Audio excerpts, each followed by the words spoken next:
O God, may your spirit and guidance be in us as we work for the benefit of all our people, for just peace and justice in our land, and for the constant recognition of the dignity and aspirations of those we serve. Amen.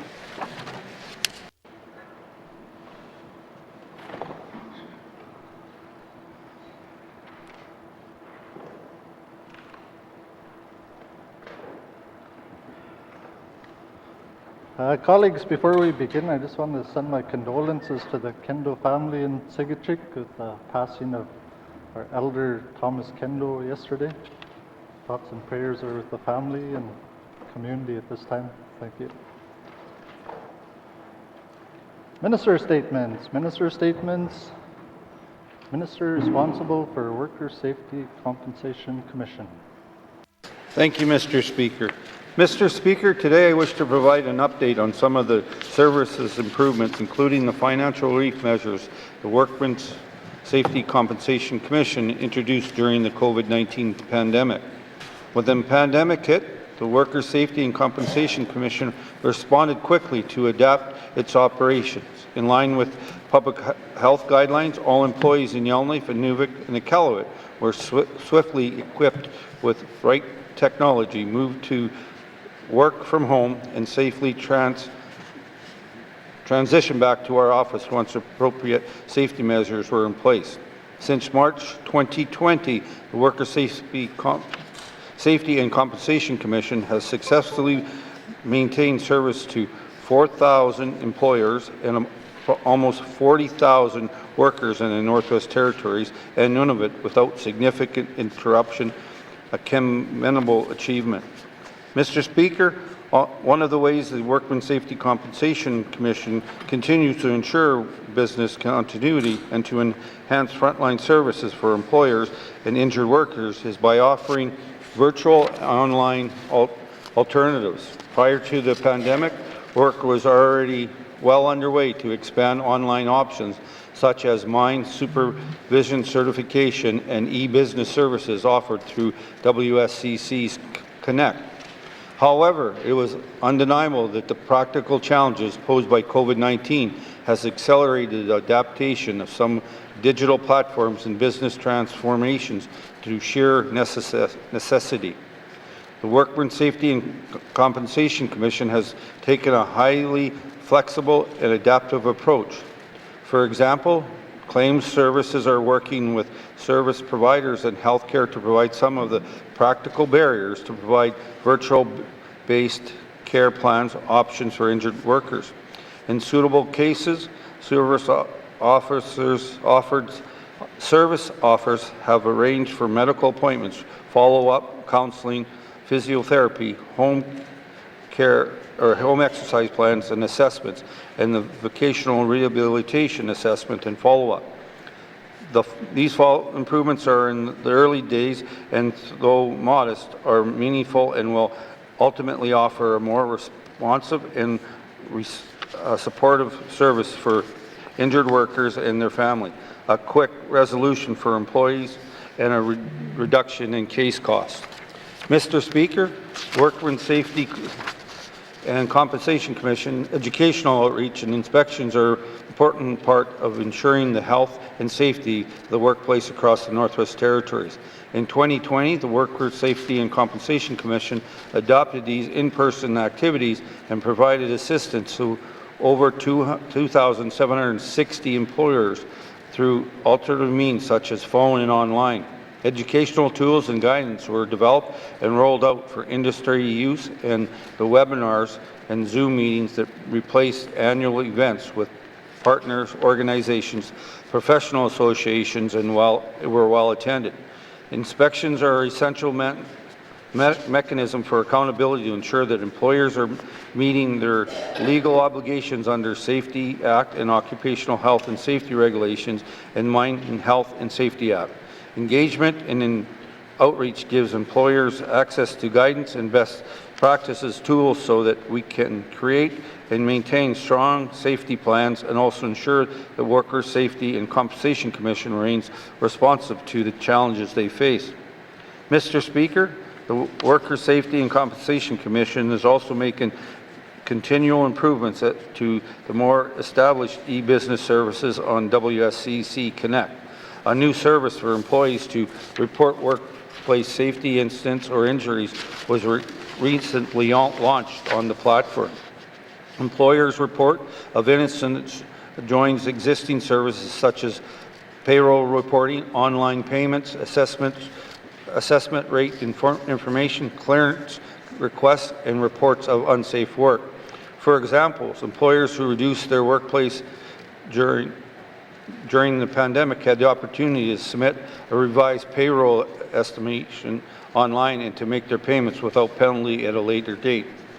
At this challenging time for many businesses, the Workmen's Safety and Compensation Commission announced last November that the average rate for employees' assessment will be maintained at the 2020 rate levels. Employers have already received notification of their industry assessment rate.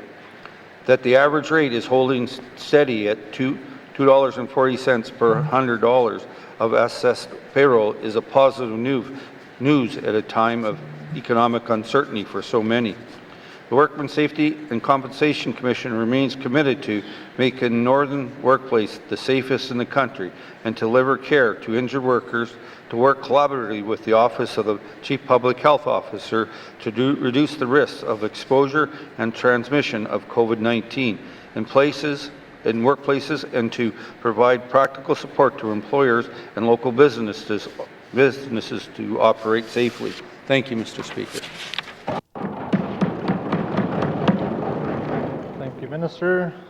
Minister statements. Minister responsible for Health and Social Services. Thank you, Mr. Speaker. Mr. Speaker, this Legislative Assembly has identified increasing the number and variety of culturally respectful, community-based mental health and addictions programs, including aftercare, as one of its priorities.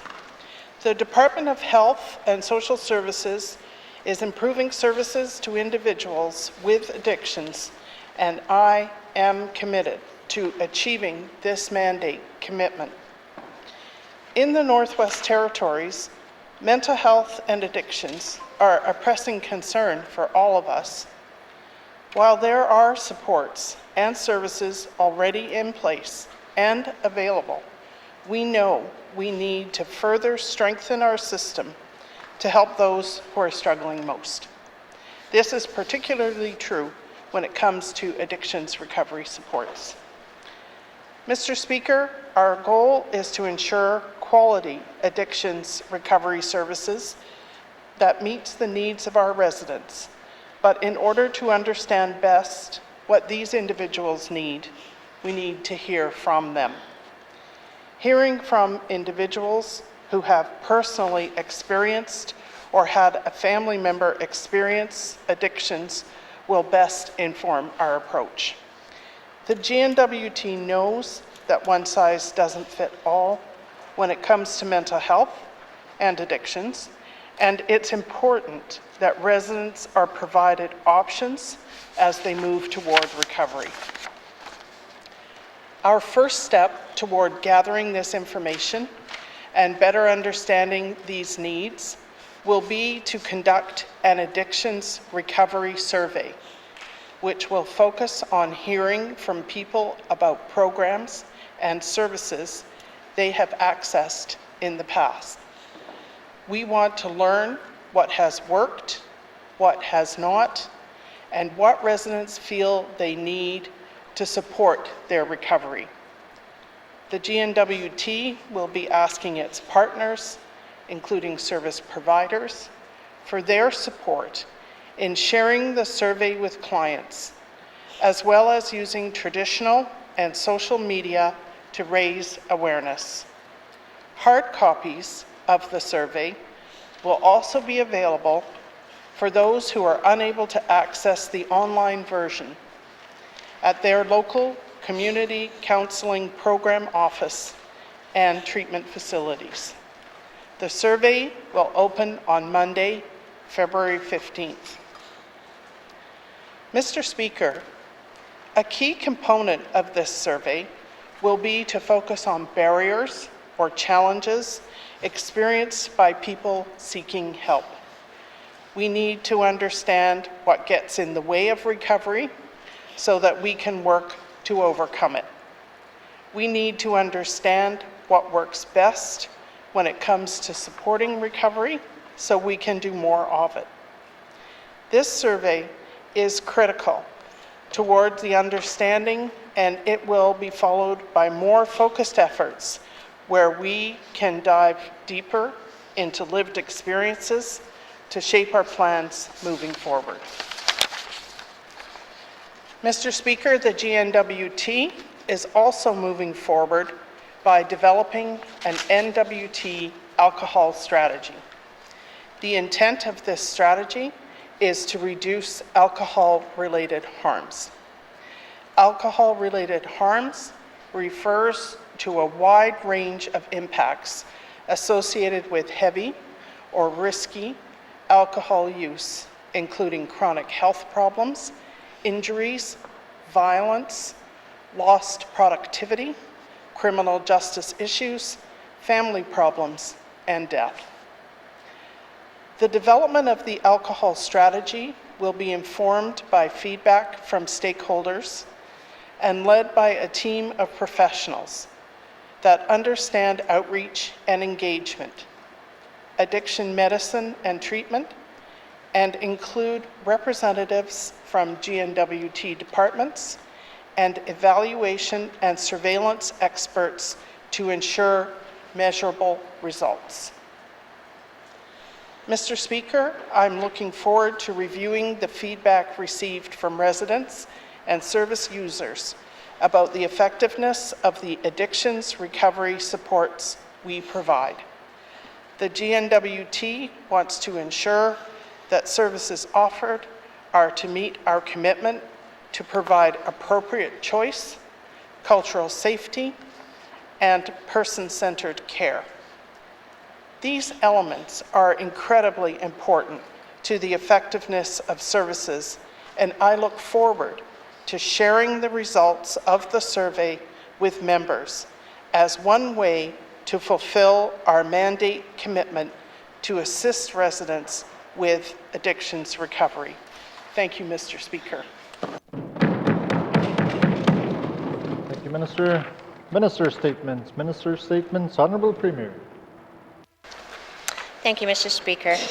Mr. Speaker, I wish to advise the House that the Honourable Diane Archie will be absent from the House to participate in a conference call with federal, provincial, territorial ministers of transport and highway safety. Thank you, Mr. Speaker. Thank you, Premier. Minister statements. Minister statements. Member statements. Member statements. Member for Haver South. Thank you, Mr. Speaker. Mr. Speaker, this government promised change. Prior to being voted into office, I heard stories and complaints from persons working in government who informed me of a toxic working environment where bullying and belittling was a common occurrence in some departments, under certain managers or by co-workers. As an MLA, I now hear those same concerns, and unlike before, I am in a position that will allow me to address it and do something about it. Mr. Speaker, employees at every level of this government deserve to be treated with respect, not only by management, but by their co-workers as well. Each employee brings a particular set of skills and knowledge to their position, which should be recognized and appreciated. Many of these employees may be young persons who are just starting to build a career they have dreamed about for years. They should not be put in a position where they are afraid to come to work or afraid to speak up when being treated inappropriately or intimidated by management or others. Mr. Speaker, we all know that each person, while bringing their own knowledge and experience to a position, may also bring an arrogance that could result in the workplace becoming a toxic work environment because one's power is misused. Mr. Speaker, this government has in place a harassment-free and respectful workplace policy. As politicians, we must ensure that each minister and their deputy ministers are held accountable for the administration and implementation of that policy. Employees also have other avenues to address workplace harassment. However, they may not have the financial resources to take advantage of such avenues. Government, on the other hand, has deep pockets and resources which place it in a position of power. when it comes to addressing allegations of harassment and protecting management. It is here where fairness becomes questionable. Mr. Speaker, it all comes down to treating people with respect. We as regular MLAs must ensure that this government is held accountable if we expect departments to hold management accountable when it comes to the treatment of employees. To accomplish this end, Mr. Speaker, it is incumbent upon each of us to lead by example. Thank you, Mr. Speaker. Thank you, member for Haver South.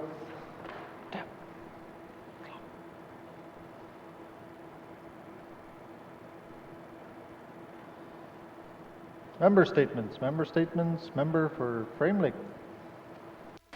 Merci, Monsieur le Président. We all love to hate Northern residents' tax deductions. I seem to raise these deductions on an annual basis like a broken record. I know this is not our Minister of Finance's program, but it is going to take our Finance Minister's intervention to get this fixed. We all know the ridiculous problems with the Northern resident deductions. They're not indexed in any way. It takes monumental efforts to adjust the amounts. Northerners are subjected too often to time-consuming audits, and the annual guessing game of what the Canada Revenue Agency might accept as a lowest return airfare rather than setting it at a reasonable rate and making it publicly available. Back in April 2018, CBC reported that residents of the 3 Northern Territories were being audited about 3 times more often than taxpayers in the South. The then Federal Minister of National Revenue promised to look into it. In August 2018, the Canada Revenue Agency opened offices in each of the 3 territorial capitals. While service may have been improved, the core problems with the Northern resident deductions were not fixed. The federal minister then opened a so-called consultation on the lowest airfare requirement for the Northern resident deduction. The deduction is set by regulation and has been in place since 1987. Northerners have been complaining ever since. The consultation proposed that a taxpayer would be required to determine a reasonable amount for a return economy airfare ordinarily available for the date of travel. For example, a claimant is supposed to obtain a reasonable airfare amount for the day of travel from a travel website in the days leading up to a trip. Mr. Speaker, that might work if you have internet access and the internet actually works when you need it. The consultation on the lowest airfare closed on April 17, 2019, and it's been radio silence ever since. There's no what we heard report, no policy or regulation change, nothing. I'll have questions later today for the Minister of Finance to see if there have been any progress on fixing these chronic problems with the Northern resident tax deductions. Merci, Mr. Speaker.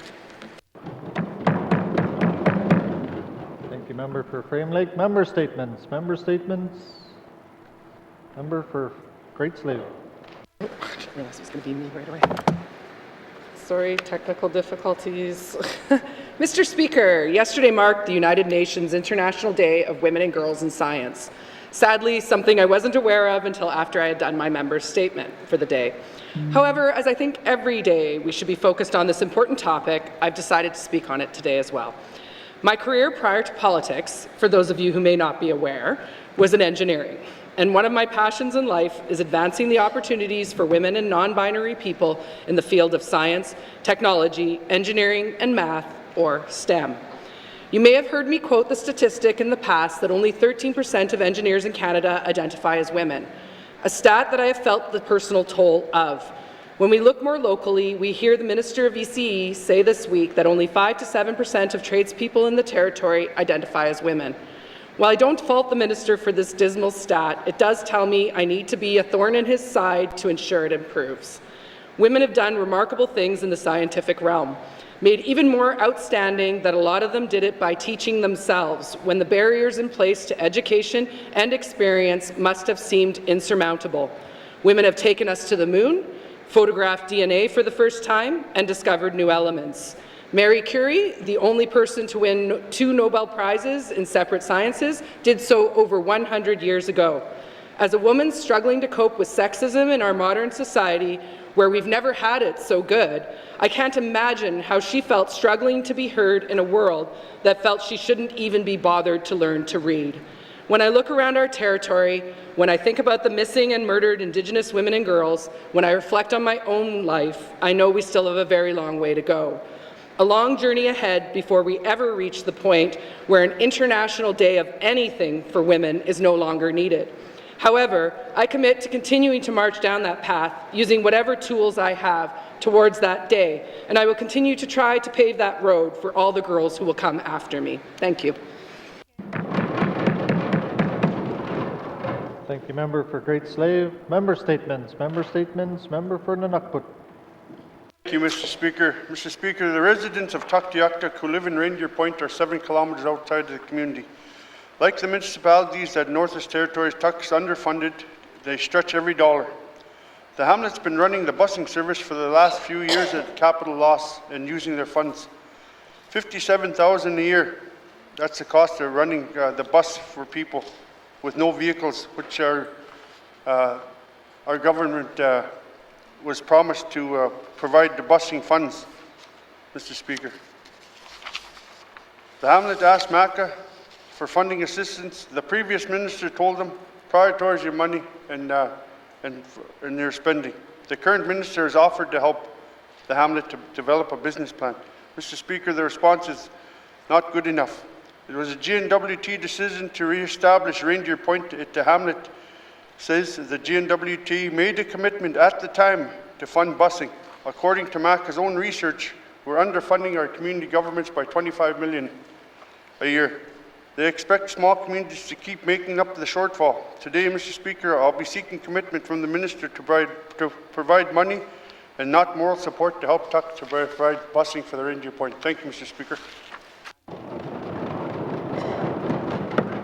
Thank you, member for N.W.T. Member statements. Member statements. Member for N.W.T. Lakes.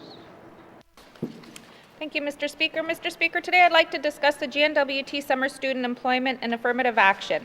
Mr. Speaker, these jobs are extremely important for our post-secondary students, not only to assist with the cost of school, but these jobs provide opportunities to gain valuable work experience that will assist them when they have completed their studies. Mr. Speaker, I have experience with the hiring process of the summer students from my previous roles. This process includes the hiring manager filling out an application to request to hire a summer student. The hiring manager would then receive a master list of all the students who had submitted their resume. This list would include students' first and second choice of department where they would like to work and whether they are P1, P2, or P3. Then the manager would scan the entire list to identify their top choices and send the names of the applicants back to the HR and receive their resumes. The hiring managers would then set up interviews and did not need to include human resource officer on this interview. Sorry, I'll slow down a little bit. Mr. Speaker, there was no mechanism in place to ensure hiring managers considered N.W.T affirmative action policies when choosing who they will interview. I've heard many Indigenous students not getting summer student jobs or not even being interviewed for jobs in their field of study when the job was filled by a P2 student. In some cases, I've even heard a P3 student getting a summer student job ahead of a P1 candidate.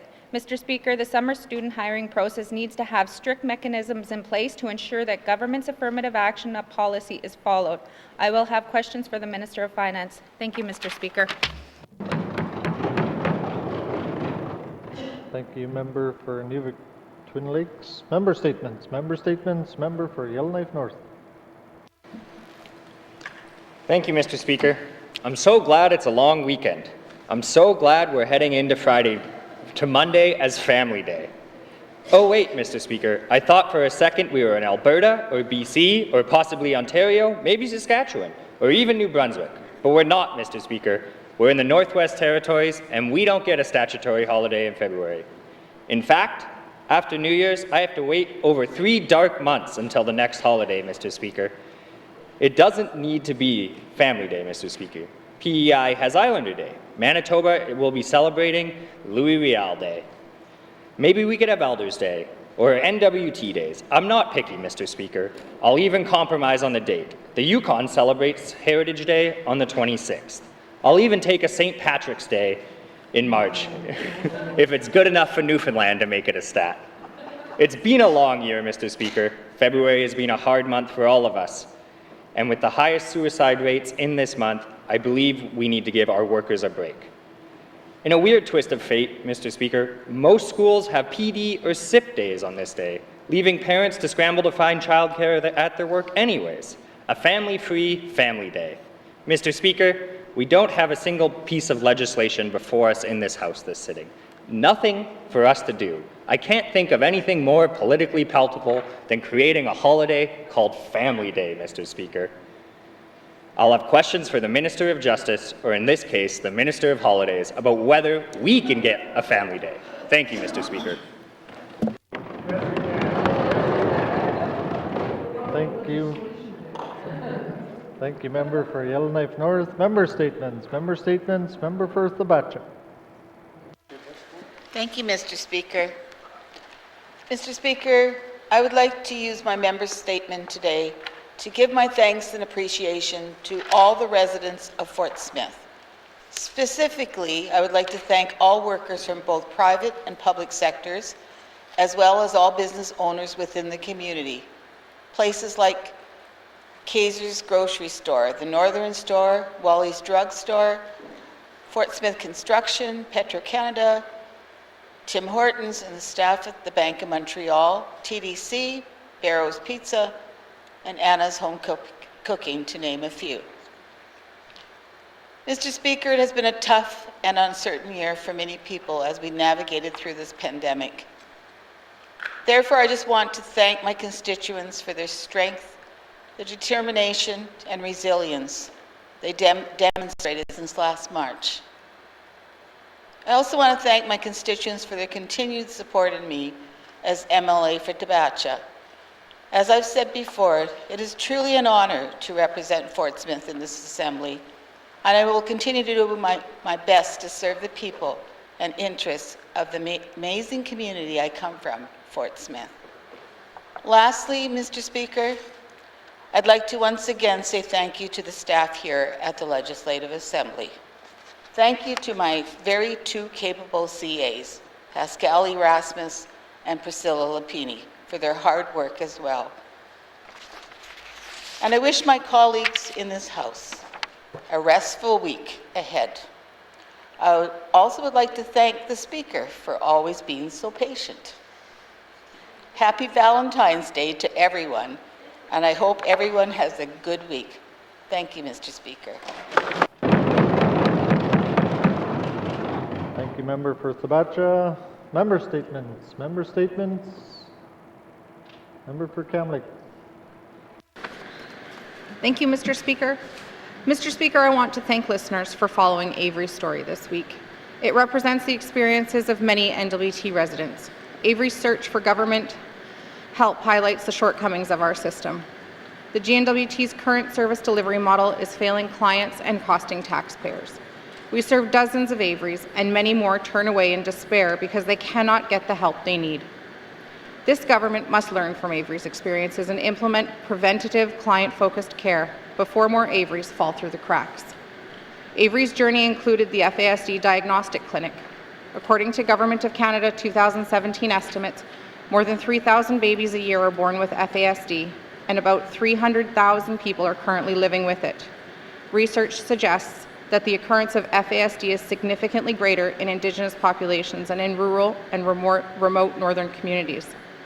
We don't really know how much higher the rates are here in the N.W.T, but we do know, Mr. Speaker, that transgenerational trauma and substance abuse is staggering in our small territory. FASD and complex developmental behavioral conditions sit on a spectrum without a one-size-fits-all solution.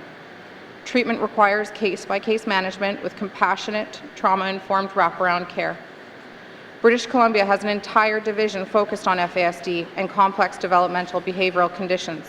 Key workers provide assessment and life planning programs, educational resources and materials, family nights, regular check-ins with staff, therapeutic and skill-building groups, short-term counseling, support for schools and other community partners, and referral to other support services.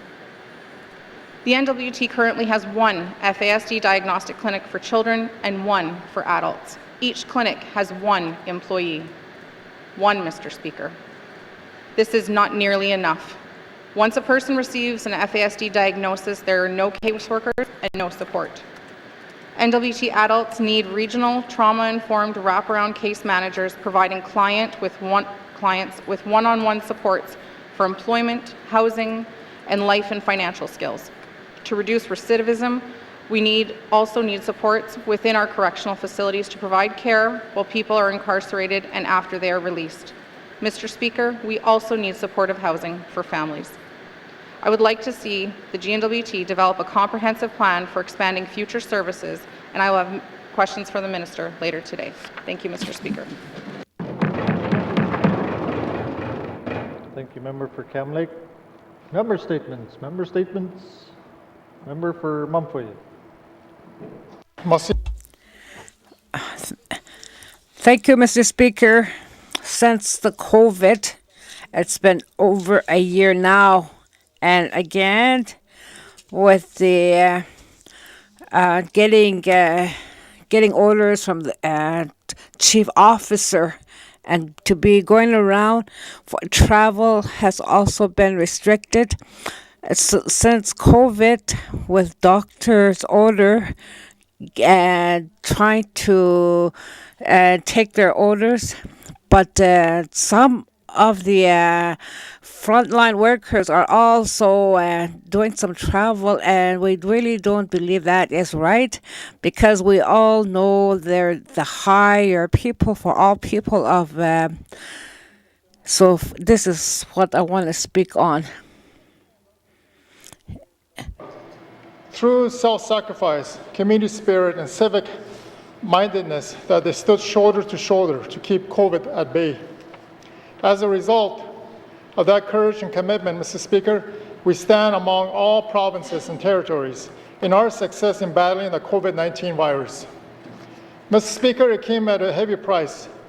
Families were separated, Mr. Speaker. University students were stranded, Mr. Speaker. Weddings were postponed, Mr. Speaker. Even the funerals were unattended, Mr. Speaker.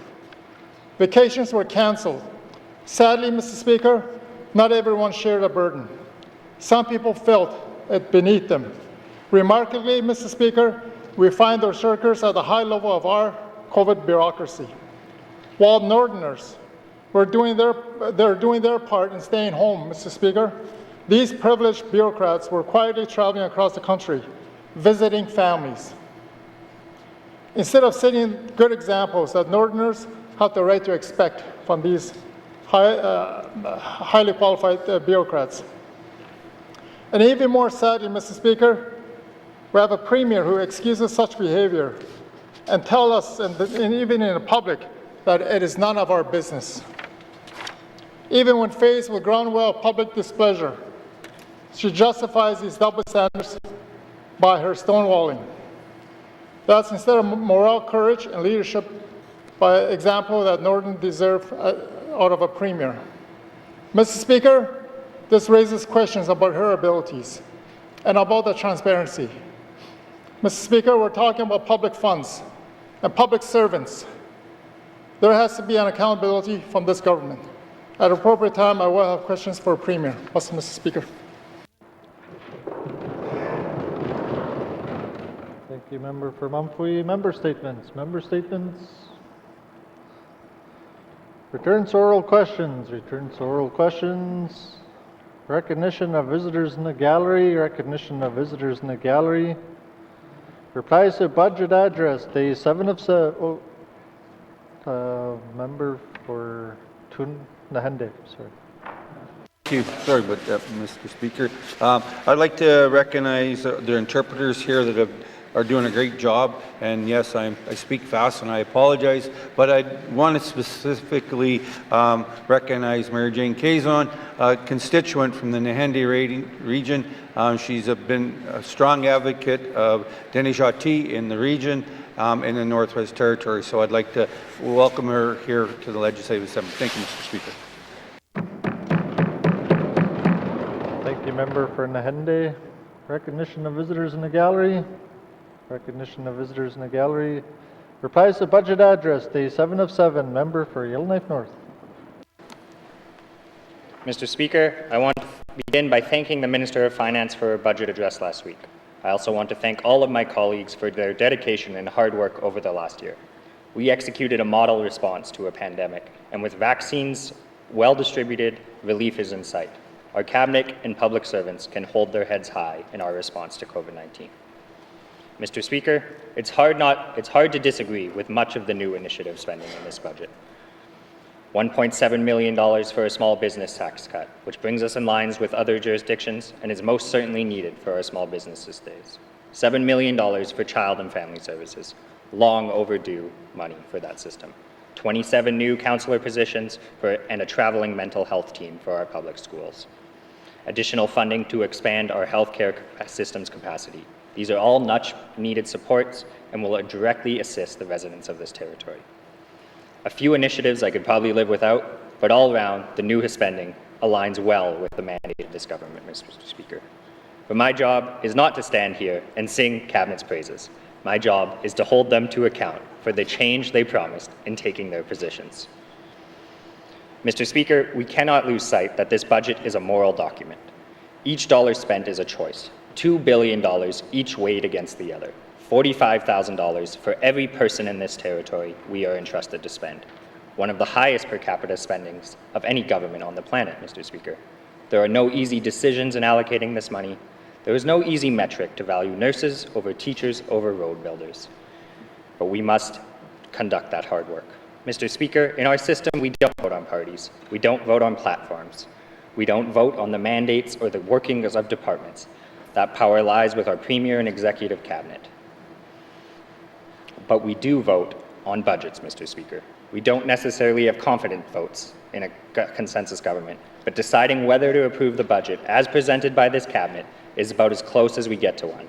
Before this fiscal year end, I must vote yes or no to this budget. A cruel simplicity. Mr. Speaker, I believe it is easy to find money when a clear vision is put forward. When cuts are made for a clear vision for funding other priorities, then we can put together and accomplish what we set out for the people of the Northwest Territories. I don't believe this budget looked into the core spending and the base spending of departments hard enough, Mr. Speaker. Mr. Speaker, a year and a half ago when Caroline Cochrane made her bid to become Premier, she stated, "Our economy is in trouble," and pledged a 10-year plan to turn the N.W.T's economic fortunes around. We need to act fast. We need to act now, Mr. Speaker. I could not agree more, but I have still not seen that 10-year plan. I still have not seen an Emerge Stronger plan. Apparently, her and I have a different interpretation of fast. Additionally, we were promised during a bid for Premier speech that we would rename the Department of Industry, Tourism, Investment the Department of Economic Diversification and Development. We were told the Territory's Environment Ministry would become the Department of Environment and Climate Change. Mr. Speaker, name changes signal a new mandate and a new direction for those departments. We were told the Department of Lands and the Department of Municipal Community Affairs would be amalgamated, Mr. Speaker. This budget does none of those things. Another broken promise of change. Mr. Speaker, I am in daily fights with Lands, who then point to MACA, who then point to ENR. Mr. Speaker, I actually believe the silos have gotten worse under this cabinet.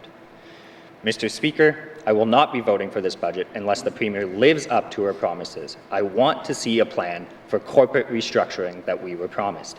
I want to see an economic plan that we were promised, Mr. Speaker. Mr. Speaker, as an added benefit, every time you get rid of a department, we save a few $1 million in duplication. And Mr. Speaker, the N.W.T is presently a top-heavy organization, with many managers with not enough staff to actually manage. I believe we must take a look at our management to staff ratio for some further cost savings.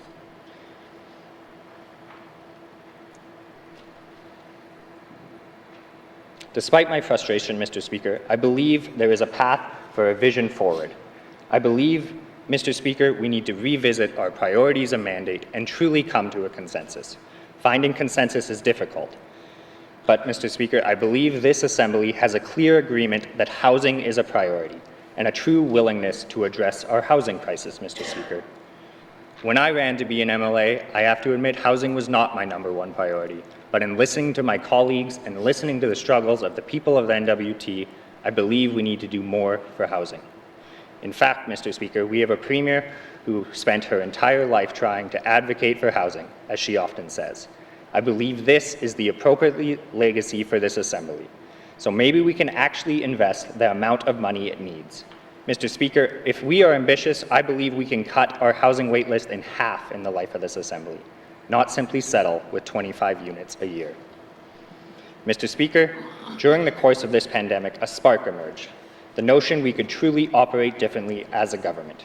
We moved thousands of civil servants home, and changes were made in days rather than months.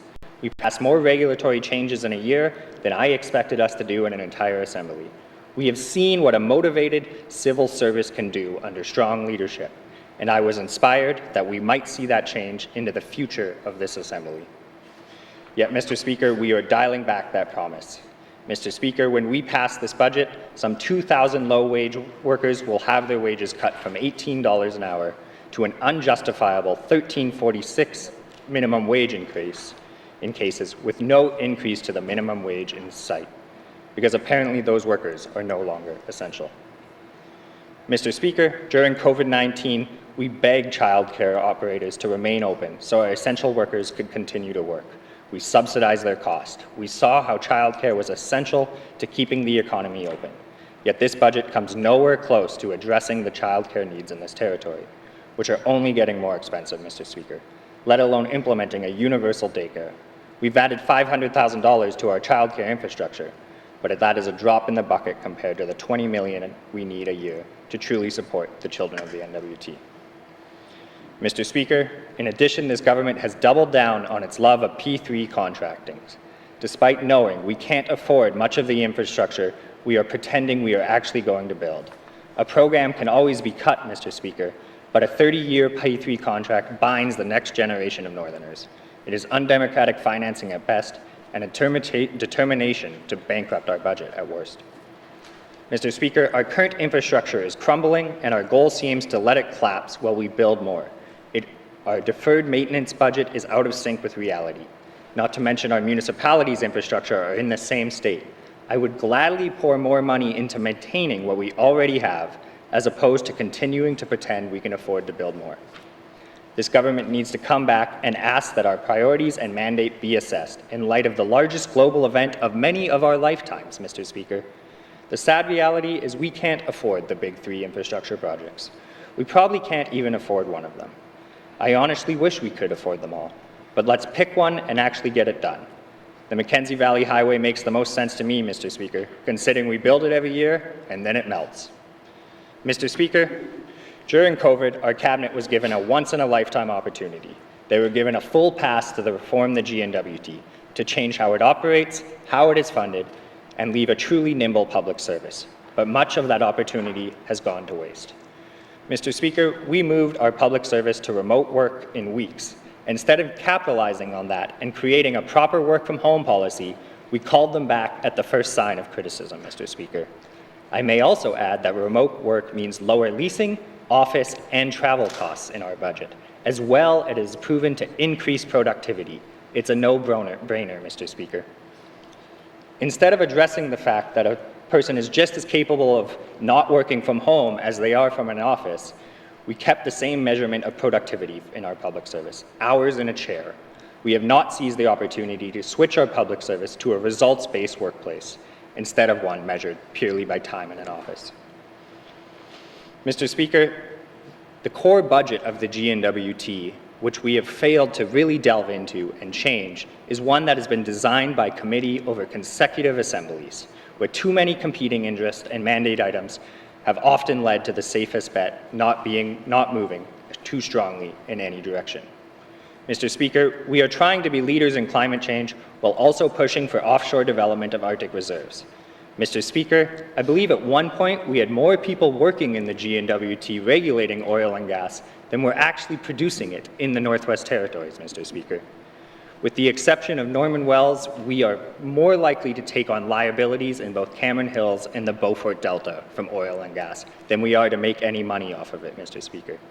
Not to mention that all major Canadian banks are rapidly divesting their oil and gas from their portfolios and have refused to fund other Arctic drilling projects, Mr. Speaker. Mr. Speaker, we have made no progress on the United Nations Declaration on the Rights of Indigenous People. We don't even have a terms of reference or a working group yet, Mr. Speaker. Mr. Speaker, my dream is one day I will see a budget where half of the money is missing because we gave it all away, Mr. Speaker, and half of the power is gone because we legislated it to the Indigenous governments whom it rightly belongs. Mr. Speaker, we have no significant legislation this sitting. Nothing. We are going to sit here for 2 months as legislators and not pass legislation because no department over there can think of anything they want to do, Mr. Speaker. Mr. Speaker, we can't afford many of the things that this Assembly wants without giving others up. If we are going to make cuts, we need to buy ourselves some political capital first. And I think a good place to get that political capital, Mr. Speaker, is to reduce the generous ratio of all of our pension plans, Mr. Speaker. Mr. Speaker, for some reason, I get a pretty good pension if I do this for 8 jobs, a pension it would take many in the public service 25 years to earn. Mr. Speaker, this isn't short-term savings, but in the long term, an adjustment saves millions. Mr. Speaker, additionally, top pay for a deputy minister is $268,000 plus bonuses. I don't believe we can continue to justify the long march to paying all of our DMs at the highest rate. I propose capping it at $250,000, Mr. Speaker, conducting a public review of all of the bonuses senior management make, and starting all new deputy ministers at the first pay level, Mr. Speaker, of which none are currently at. Next, Mr. Speaker, I believe we need to drive a harder bargain at the negotiating table. I don't believe our 2-tiered system of medical travel benefits are warranted, Mr. Speaker, where N.W.T workers get full per diems for medical travel and the rest of the citizens get a lesser service. Mr. Speaker, I believe the N.W.T can cut its travel budget in half. The next year, we should be limiting all travel internationally and out of territory, Mr. Speaker. We should be switching to an online model of meetings. COVID has already done this for us. Let's keep it up. Maybe we can actually cut the number of meetings in half in government, as I am confident many of those meetings actually could have been an email, Mr. Speaker. Next, Mr. Speaker, I believe we need to create a high-income tax bracket. Our current tax bracket stops at $142,000, Mr. Speaker, meaning someone who makes $142,000 is paying the same rate as that deputy minister making $268,000 plus bonuses. There is room for 1 or even 2 high-income tax brackets, Mr. Speaker. Mr. Speaker, I also believe we can identify numerous jobs that can be replaced or combined. I believe a reasonable target in this area is 100 positions, Mr. Speaker. I'll note that that is less than the amount this current budget is adding permanently. So this, in the context of this budget, would still be a net gain of public service jobs.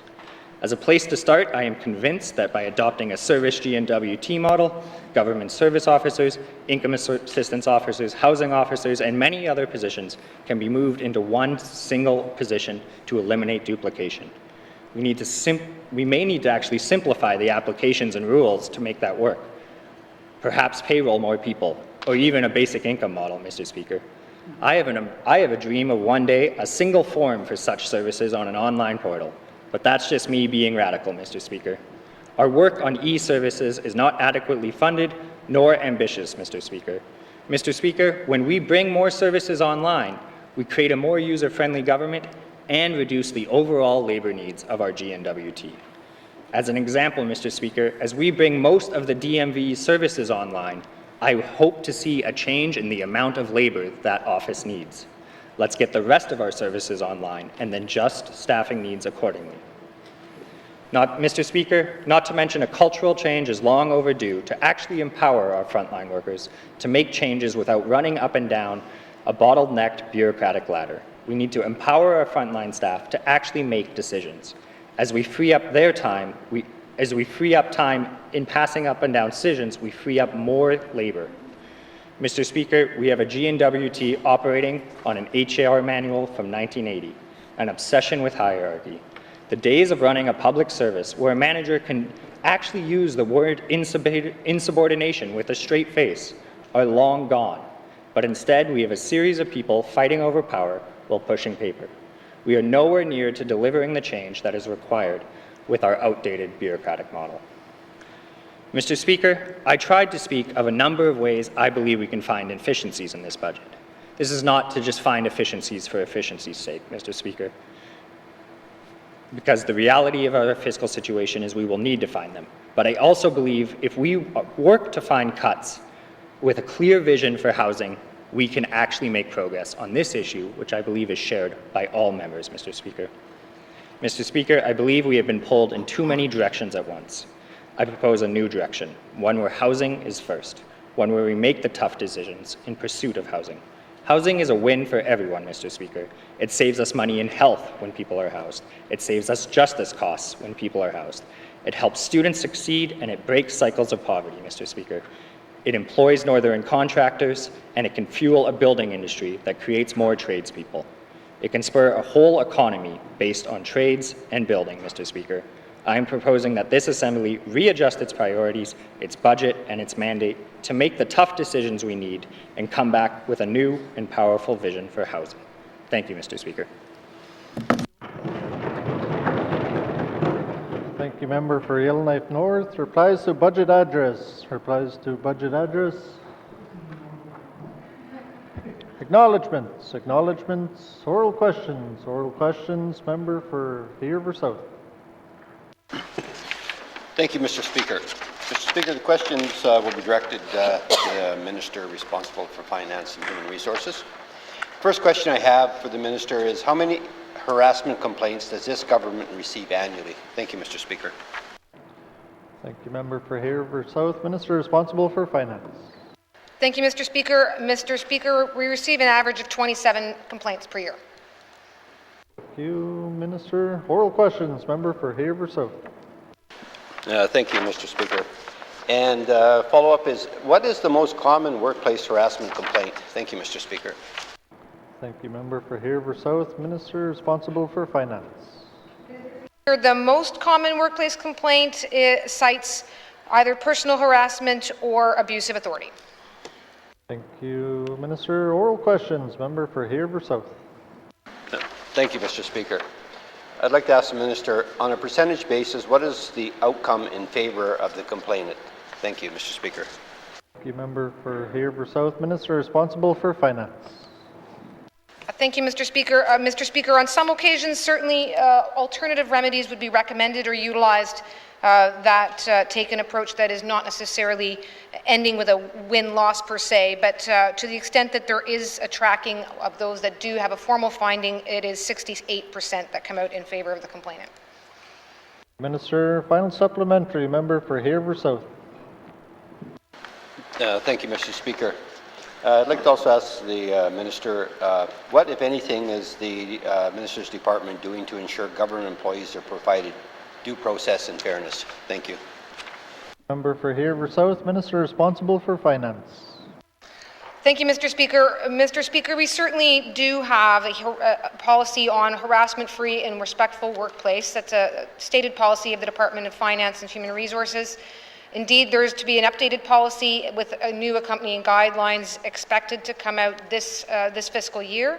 And with that, of course, there needs to be significant training done to ensure that not only managers, but employees and managers are aware of those policies. As of to date, I can say, Mr. Speaker, we've had over 550 employees and over 630 managers participate in the existing harassment-free and respectful workplace training, with much more to come. Some of that slowed down during COVID, Mr. Speaker, although we have shifted to online models of training over the last year. So, you know, I say all this, and yet I want to say that there's always more that needs to get done. We also have a strong partnership with the union. Employees can always go to their union. They should be employing their workplace policy, and you know, I really encourage them to do that. The fact that I will say one last thing, Mr. Speaker. Interestingly, when people have their training and become aware of their policies, sometimes complaints actually go up. That's not a bad thing. That means people are aware of their rights, aware of the tools that they have in their workplace to solve these issues. Thank you, Mr. Speaker. Minister, oral questions. Oral questions. Member for Mumfwee. Mr. Speaker. Mr. Speaker, the two most senior bureaucrats in the territory fight against COVID vacation outside the territory during the holidays last December. They did this as a premier, and also CPHO was calling on Northerners to do their part and stay home. Mr. Speaker, I'd like to ask the Premier just on the process of what took part. So, Mr. Speaker, my first question is I'd like to ask the Premier, who was it that approved the out-of-territory holiday travel for the following people? I guess the Associate Deputy Minister of COVID Secretariat, the Deputy Minister of Health and Social Service. To be discussing individuals who are not in the chamber to defend themselves. It's clear in the rule. I appreciate the members trying to get information and what he's doing, he thinks is for the public good, but we can't discuss people not in the chamber who aren't here to defend themselves. It's fairly clear. Thank you, Mr. Speaker. Thank you, members. The minister's making a point of order, which is accurate. We can't discuss members that are not here to defend themselves, so please refrain your question. Member for Mumfway. Mr. Speaker, that's where I was leading to, where I'm asking about the process itself. And it's not me that's asking, it's the public's asking. Who made the decision on these staff travels? That's the process I'm asking, Mr. Speaker.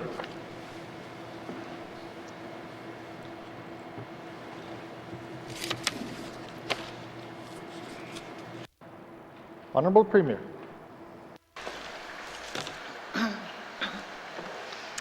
Thank you, Mr. Speaker.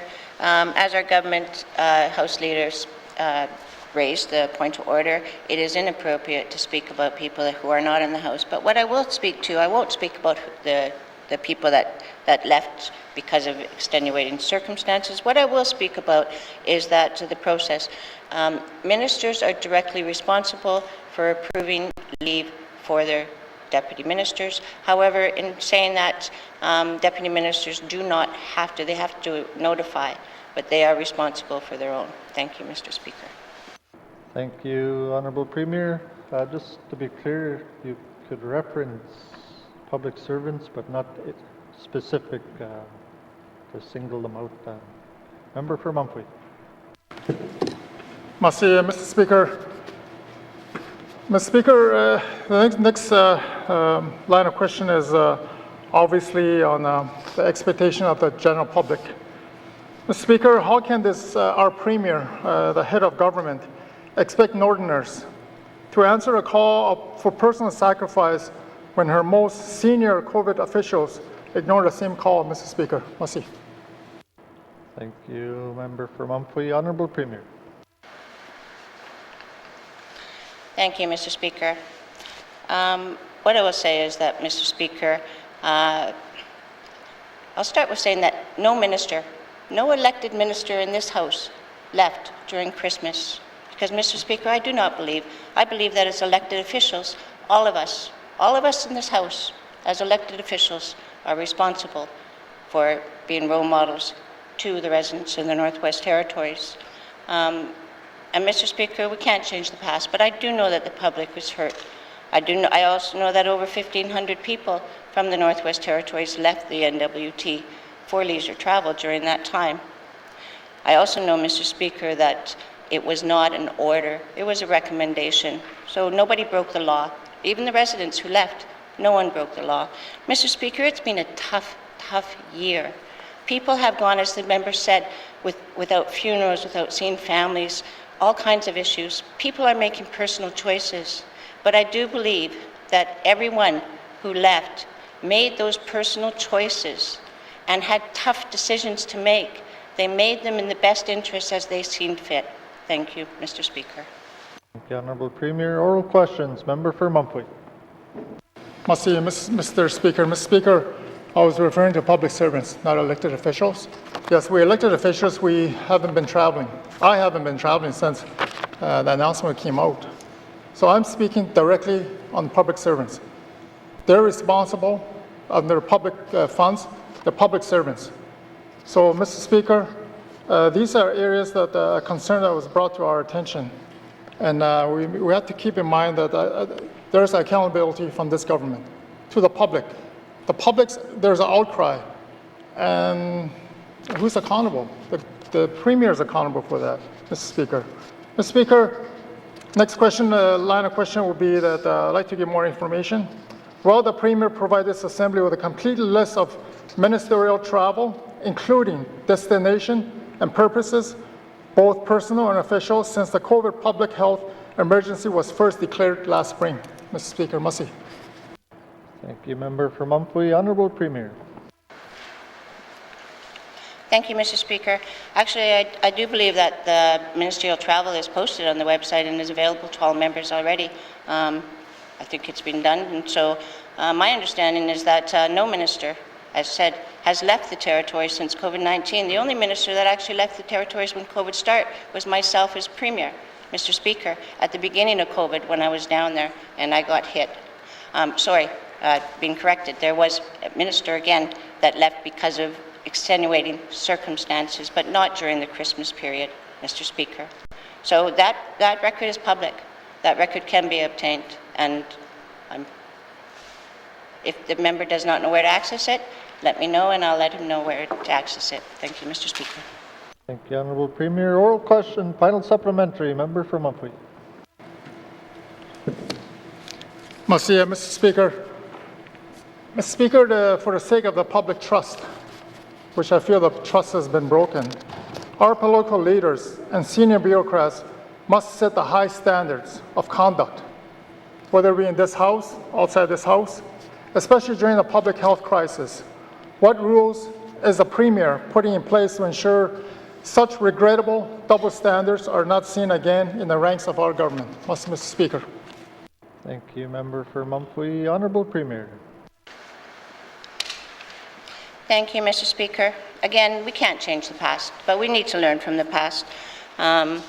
So, as stated to members who we spoke about in other times, I made a commitment, and I did. I talked to all of our ministers and said, please don't leave unless it's extenuating circumstances. People do have extenuating circumstances, medical travel, loss of family members. Horrible stories have happened over COVID-19. And I wouldn't want to penalize anyone for those things. That's not the goal of protecting our residents, is to penalize people, is to keep people safe. So I'd spoken to our ministers and I spoke to all of our senior official staff. And I told our senior staff in verbally and in writing, and I believe I shared that with the members, the standing committee on the other side as well. So I have told them there's legal issues with that. We can't tell people they can't leave the territory. That is a human right of people, but I have told them that I will not be supporting any travel unless it's extreme situations until COVID-19 is done. So, Mr. Speaker, we try to learn from our lessons. I apologize to the public that have been hurt by this. That was not the intent. Thank you, Mr. Speaker. And I want to also state that not only ministers, I'm hoping that all members, Mr. Speaker, will also be role models and not leave the territory until COVID-19 is done. Thank you, Mr. Speaker. Thank you, Honourable Premier. Oral questions. Oral questions. Member for N.W.T. Thank you, Mr. Speaker. Today my questions are for Maka, and I'm asking for help in regards to busing services in the community of Tuktoyaktuk. This past week, weather's been minus 63 for a few days, and then we're looking to seek pots of funding and to work with the minister in the hamlet of Tuk. I know the hamlet of Tuk has a letter into the minister, and we'd like to work with her on the go forward to try to provide funds for the community. Thank you, Mr. Speaker. Member for N.W.T. Minister responsible for municipal and community affairs. Thank you, Mr. Speaker. The member is correct. I have been having conversations with the hamlet of Tuk in regards to their busing services for Reindeer Point. It is located, I don't know how many kilometers outside of the community, and I do hear the member about the weather conditions as well too, and having the residents to access basic needs in the community as well, getting to the northern store, getting supplies, health appointments. But I do want to assure the member that we do offer we do have the operation and maintenance funding to the community's water and sewer capital and gas tax funding as well. But we don't have specifically for these type of services. But I will be working with the hamlet of Tuk to resolve this issue, and also that it does open up the conversation as well as for the other communities in the Northwest Territories that do have these built-up areas located outside of their local communities. Thank you, Mr. Speaker. Thank you, Minister. Oral questions. Member for N.W.T. Thank you, Mr. Speaker. Thank the Minister for that. Will the Minister at least agree to cost share the busing services for the community, because they've been doing this for like past 3 years, and it's really affecting their what they're able to do to provide other services to the community. So is the minister willing to at least provide some sort of funding relief for the community? Thank you, Mr. Speaker. Thank you, Member for N.W.T. Minister responsible for MACA. Thank you, Mr. Speaker. This year, MACA did provide additional funding for our COVID response for the communities throughout the Northwest Territories, and it just lied within their hamlet and their council of how they were going to spend this additional funding throughout their community. But I will follow up with the member as well, and I would like to take another look at their business plan and what my department has created with the hamlet out of that, and looking to see that what funding that we could possibly be looking at. But once again, MACA doesn't have funding that is specifically provided for busing. 87% of our budget is distributed out to the communities, hamlets, charter communities, towns, villages. Thank you, Mr. Speaker. Thank you, Minister. Oral questions. Member for N.W.T. Thank you, Mr. Speaker. Mr. Speaker, would the minister look at, I guess, talking to her federal counterpart in regards to getting that the funding and increases to the budget, I guess, for the hamlets across the territory, because I know that everyone is struggling and trying to provide services, and due to the COVID influx of monies from the federal government, are they able to try to redirect that to the communities across the territory? Thank you, Mr. Speaker. Thank you, Member for N.W.T. Minister responsible for MACA. Thank you, Mr. Speaker. Yes, we are in conversations with the federal government and looking at the additional funding for smaller communities. I just wanted to reassure the member that the funding that TUC receives annually, all combined together with the pots, is approximately $4 million annually. Thank you, Mr. Speaker. For final short supplementary, Member for N.W.T. Yeah, thank you, Mr. Speaker. TUC is the hamlet of TUC, the executive, I guess, that I'll be meeting with next week, and to try to come to an agreement to work with the minister, and they're coming to Yellowknife next week for meetings. So I'd like to ask the minister if she's willing to meet with the SAO and the mayor of TUC when they're in town in the next 2 weeks. Thank you, Mr. Speaker. Thank you, Member for N.W.T. Minister responsible for MACA. Thank you, Mr. Speaker. Unfortunately, I will be returning back to my riding, and also we will be having a grand opening in one of the smaller communities for our senior centre, but I will follow up with the member for future dates that we would be able to meet with the hamlet. Thank you, Mr. Speaker. Thank you, Minister. Oral questions. Oral questions. Member for N.W.T. Lakes. Mr. Speaker, the N.W.T has launched their annual summer student recruitment campaign. Last year, due to COVID, this was cut short. Many students were impacted. I'm happy to hear that the minister advised my colleague from Tabache yesterday about how it's moving ahead. My question for the Minister of Finance is, how is the government's affirmative action policy incorporated into the government summer student hiring process? Thank you, Mr. Speaker. Thank you, Member for N.W.T. Lakes. Minister responsible for Finance. Thank you, Mr. Speaker. Mr. Speaker, the affirmative action policy applies to the summer student and internship program, just as it does to all N.W.T hires. Hiring managers are expected to be fully aware of all those policies, certainly, and as I had referenced earlier, there's a variety of training tools, and including an online toolkit for new managers as may be needed, so that they can employ that policy in this form of hiring as well. Thank you, Mr. Speaker. Thank you, Minister. Oral questions. Member for N.W.T. Lakes.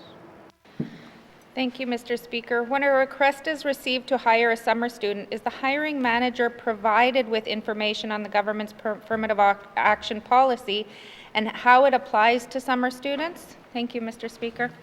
Thank you, Member for N.W.T. Lakes. Minister responsible for Finance.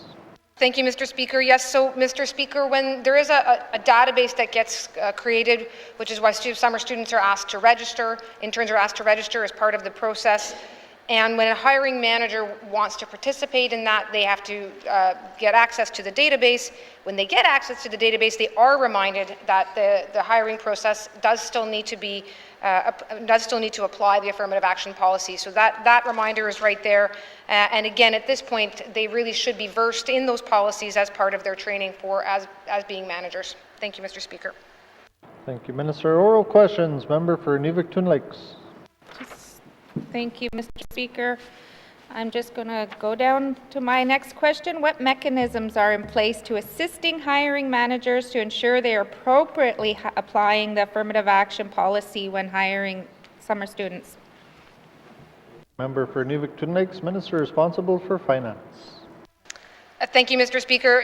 Mr. Speaker, I sense the theme of where this is going, and really all the policies in the world are really only as good as the people that are applying them. So, you know, I'm conscious of that, and we certainly talk a lot within the Department of Finance around making sure that training is available and accessible, and that the drive to give employees time to take the training is there, and that there's a conscious awareness from the top down that you know, really we want employees to take the training, we want managers to be abreast of their training, we want them all to have those opportunities to take the right training so that they can do the best to employ the good policies that we do have, and raise issues if there needs to be changes. So I do gather the general direction of the questions here, but more specifically on this one, I will also say if there's students that are looking to be hired who are not a priority 1 or a priority 2, it is expected that the manager will go back to human resources, will check back in with them before simply proceeding.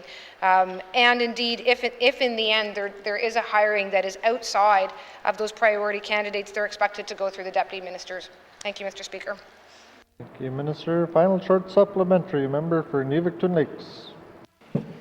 Thank you, Mr. Speaker. Does the Department of Finance conduct audits or reviews of the summer student hiring program to ensure that affirmative action policies have been fairly and appropriately applied, ensuring that our Indigenous students have fair opportunity to gain the valuable employment with the government? Thank you, Mr. Speaker. Thank you, Member for Nuvik-Twin Lakes. Minister responsible for Finance. Thank you, Mr. Speaker. Mr. Speaker, no, right at this point, there is not a formal audit that takes place of the summer student program.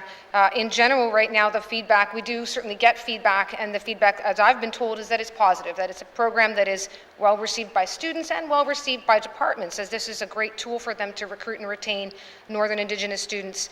You know, certainly if there are concerns, I want those concerns brought forward. I would say, Mr. Speaker, at this point, out of the 84 students registered, 21 are Indigenous Aboriginal, 54 are Indigenous non-Aboriginal, and those are the terms I know frustrating to many, but they harken back to the policy itself. So really right now, almost entirely the whole cohort is our Northern students, and because I agree with the member, we want to have this opportunity for Northern students. Thank you, Mr. Speaker. Minister, oral questions. Oral questions. Member for Frame Lake. Merci, Monsieur le Président. My questions are for the Minister of Finance. I raised the usual issues around the Northern resident tax deductions earlier today. The deductions are not indexed. Northerners get audited far too often. We have to guess at the lowest return airfare.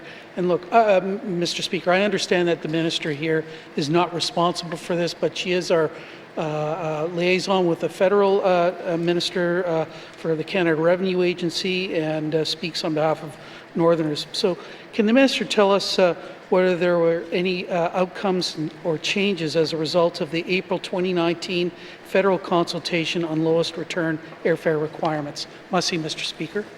Thank you, Member for Frame Lake. Minister responsible for Finance.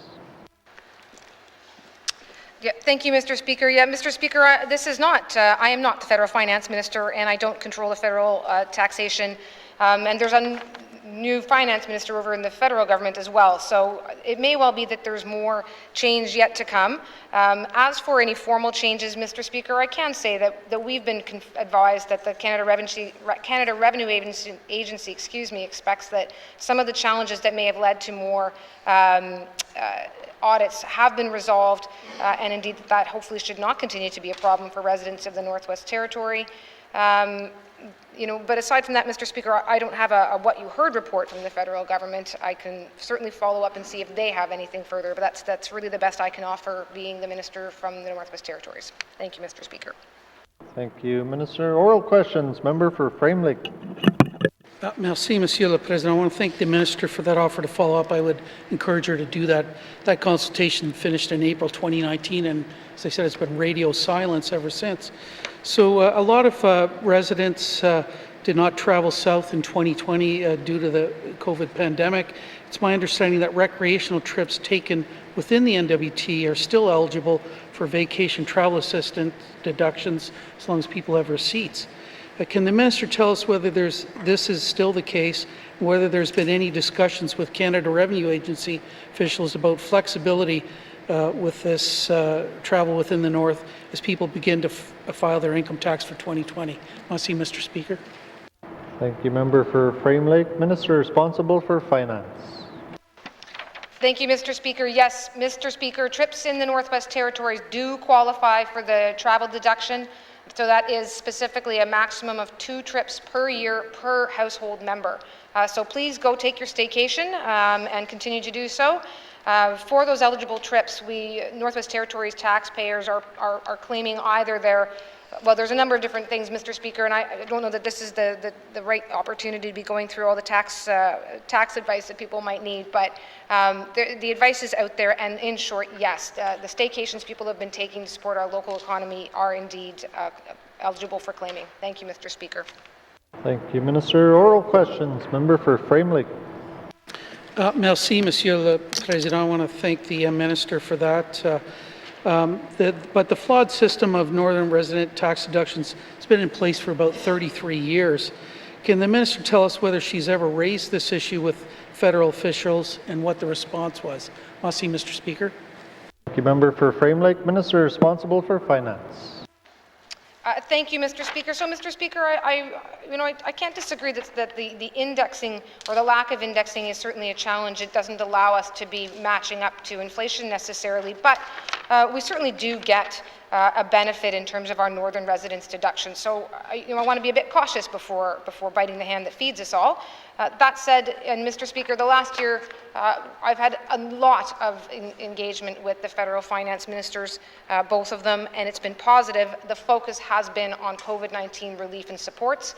It is certainly my expectation that as we have all gotten back a bit more to some of the more regularly scheduled programming between finance departments, that while we'll continue to have those conversations about COVID-19, we'll be in a better position now to get back to conversations, including this one about indexing. Thank you, Mr. Speaker. Thank you, Minister. Final supplementary. Member for Frame Lake.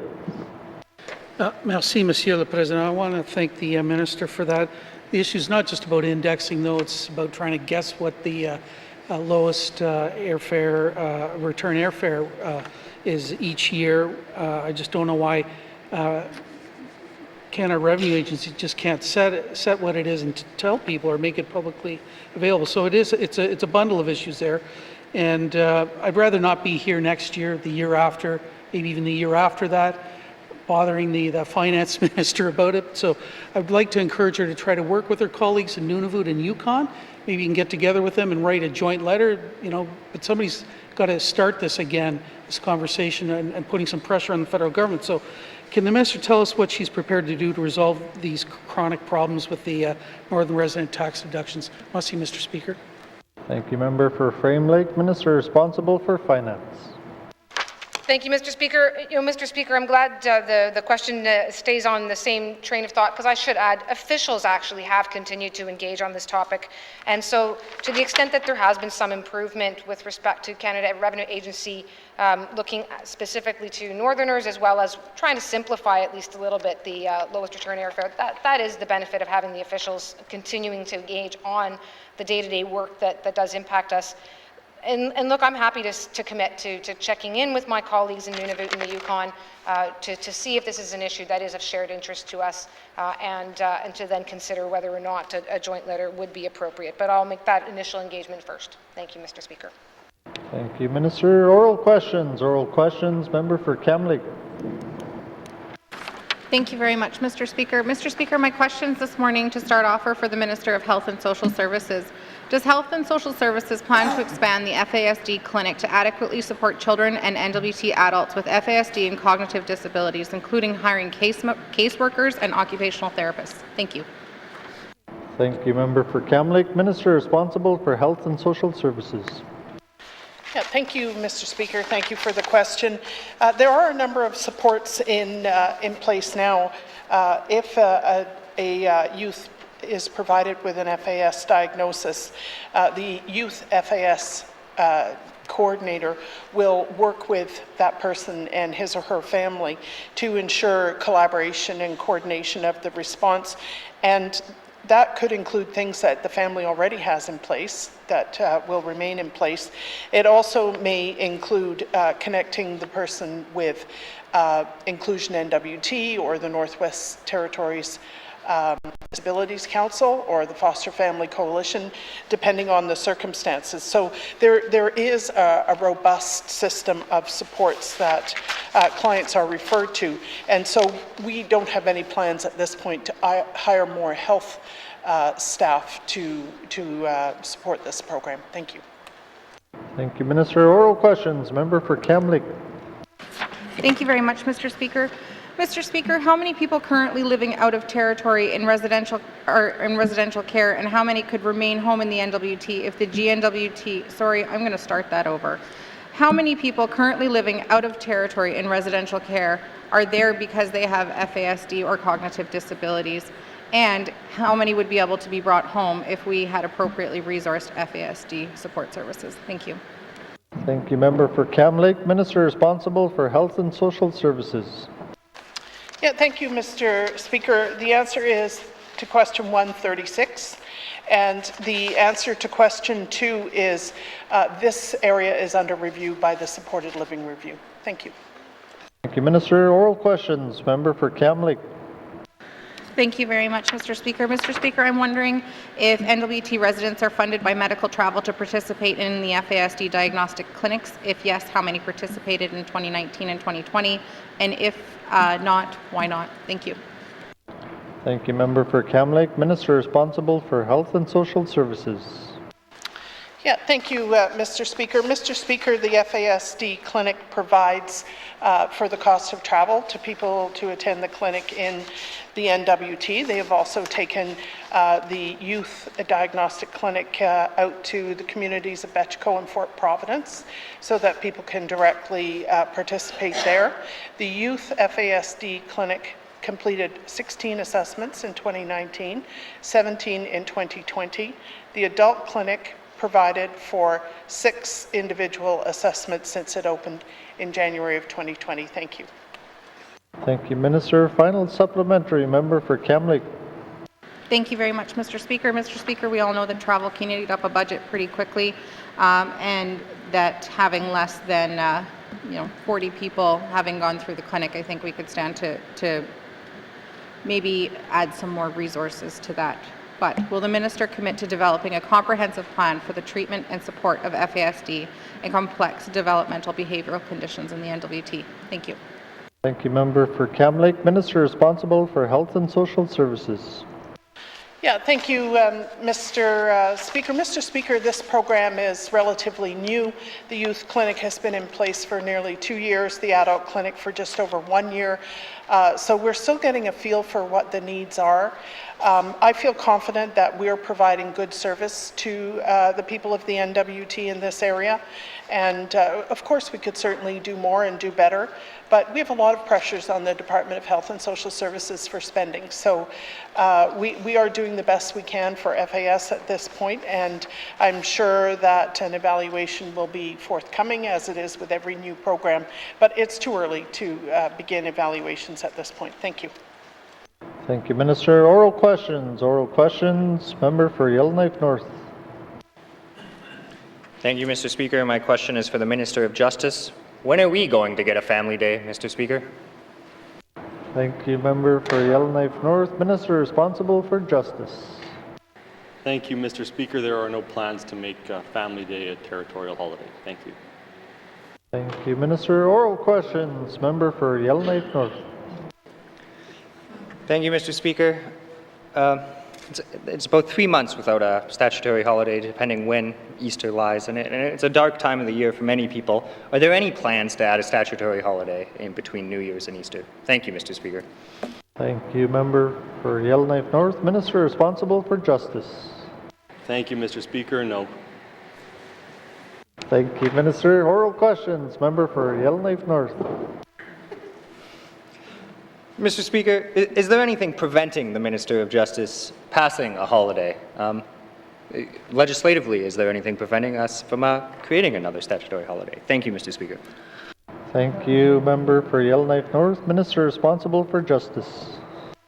Thank you, Mr. Speaker. It would creating a new statutory holiday would go through the same legislative process as amending other pieces of legislation. So it's within the power of the government and the Assembly working together to make something like that happen. So no, there's no barriers. Thank you.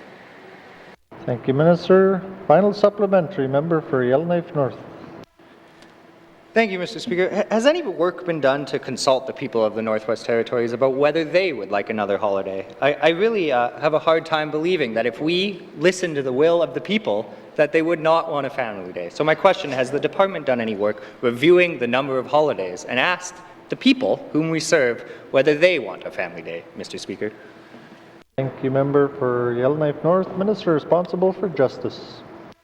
Thank you, Mr. Speaker. We have about as many holidays as other jurisdictions. We don't have Family Day. We have Aboriginal Day, which is not a holiday outside of, I believe, the N.W.T and Yukon. So we have the same number of holidays as everyone else, and no, we haven't gone out and asked should we have more holidays. Thank you. Thank you, Minister. Oral questions. Oral questions. Member for Kamloops. Thank you very much, Mr. Speaker. Mr. Speaker, my questions are now for the Minister of Justice, or sorry, the Minister of Holidays. Mr. Speaker, I'm wondering how many inmates have participated in the FASD diagnostic clinic from any of our correctional facilities in the Northwest Territories. Thank you. Thank you, member for Kamloops. Minister responsible for justice.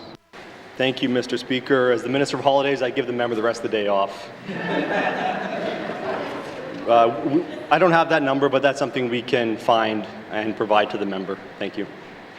Minister, oral questions. Member for Kamloops. Thank you very much, Mr. Speaker. I'd rather ask the Minister questions. What FASD support services are available within North Slave Correctional Centre or any of our other correctional facilities for inmates who receive a diagnosis or who are diagnosed already with FASD? Thank you. Thank you. Member for Kamloops. Minister responsible for justice. Thank you, Mr. Speaker. And of course, inmates can be referred to the FASD diagnostic clinic, and they don't need a diagnosis to access individualized supports or supports for individuals with complex need. Perhaps I can offer to provide the member with some comprehensive written information because there are a number of supports and I just don't have them at my fingertips. Thank you. Minister, oral questions. Member for Kamloops. Thank you very much, Mr. Speaker. Mr. Speaker, I'm wondering what supports are provided to inmates upon release to reduce recidivism. Thank you. Member for Kamloops. Minister responsible for justice.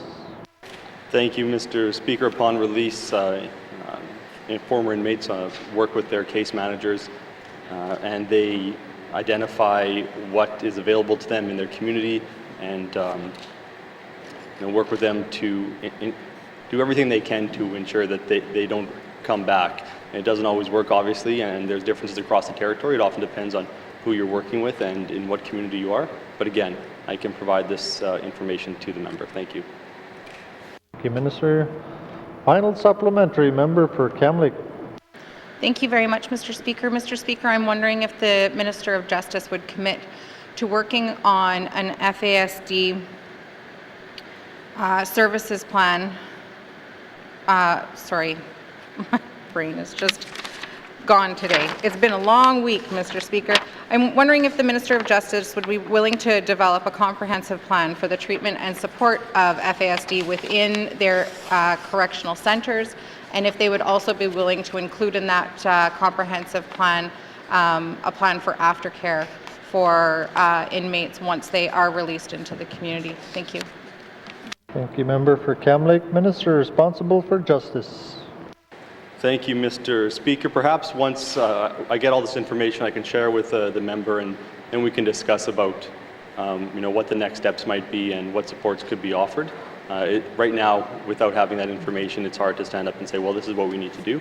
So I'm happy to continue having this conversation with the member. Thank you. Thank you, Minister. Oral questions.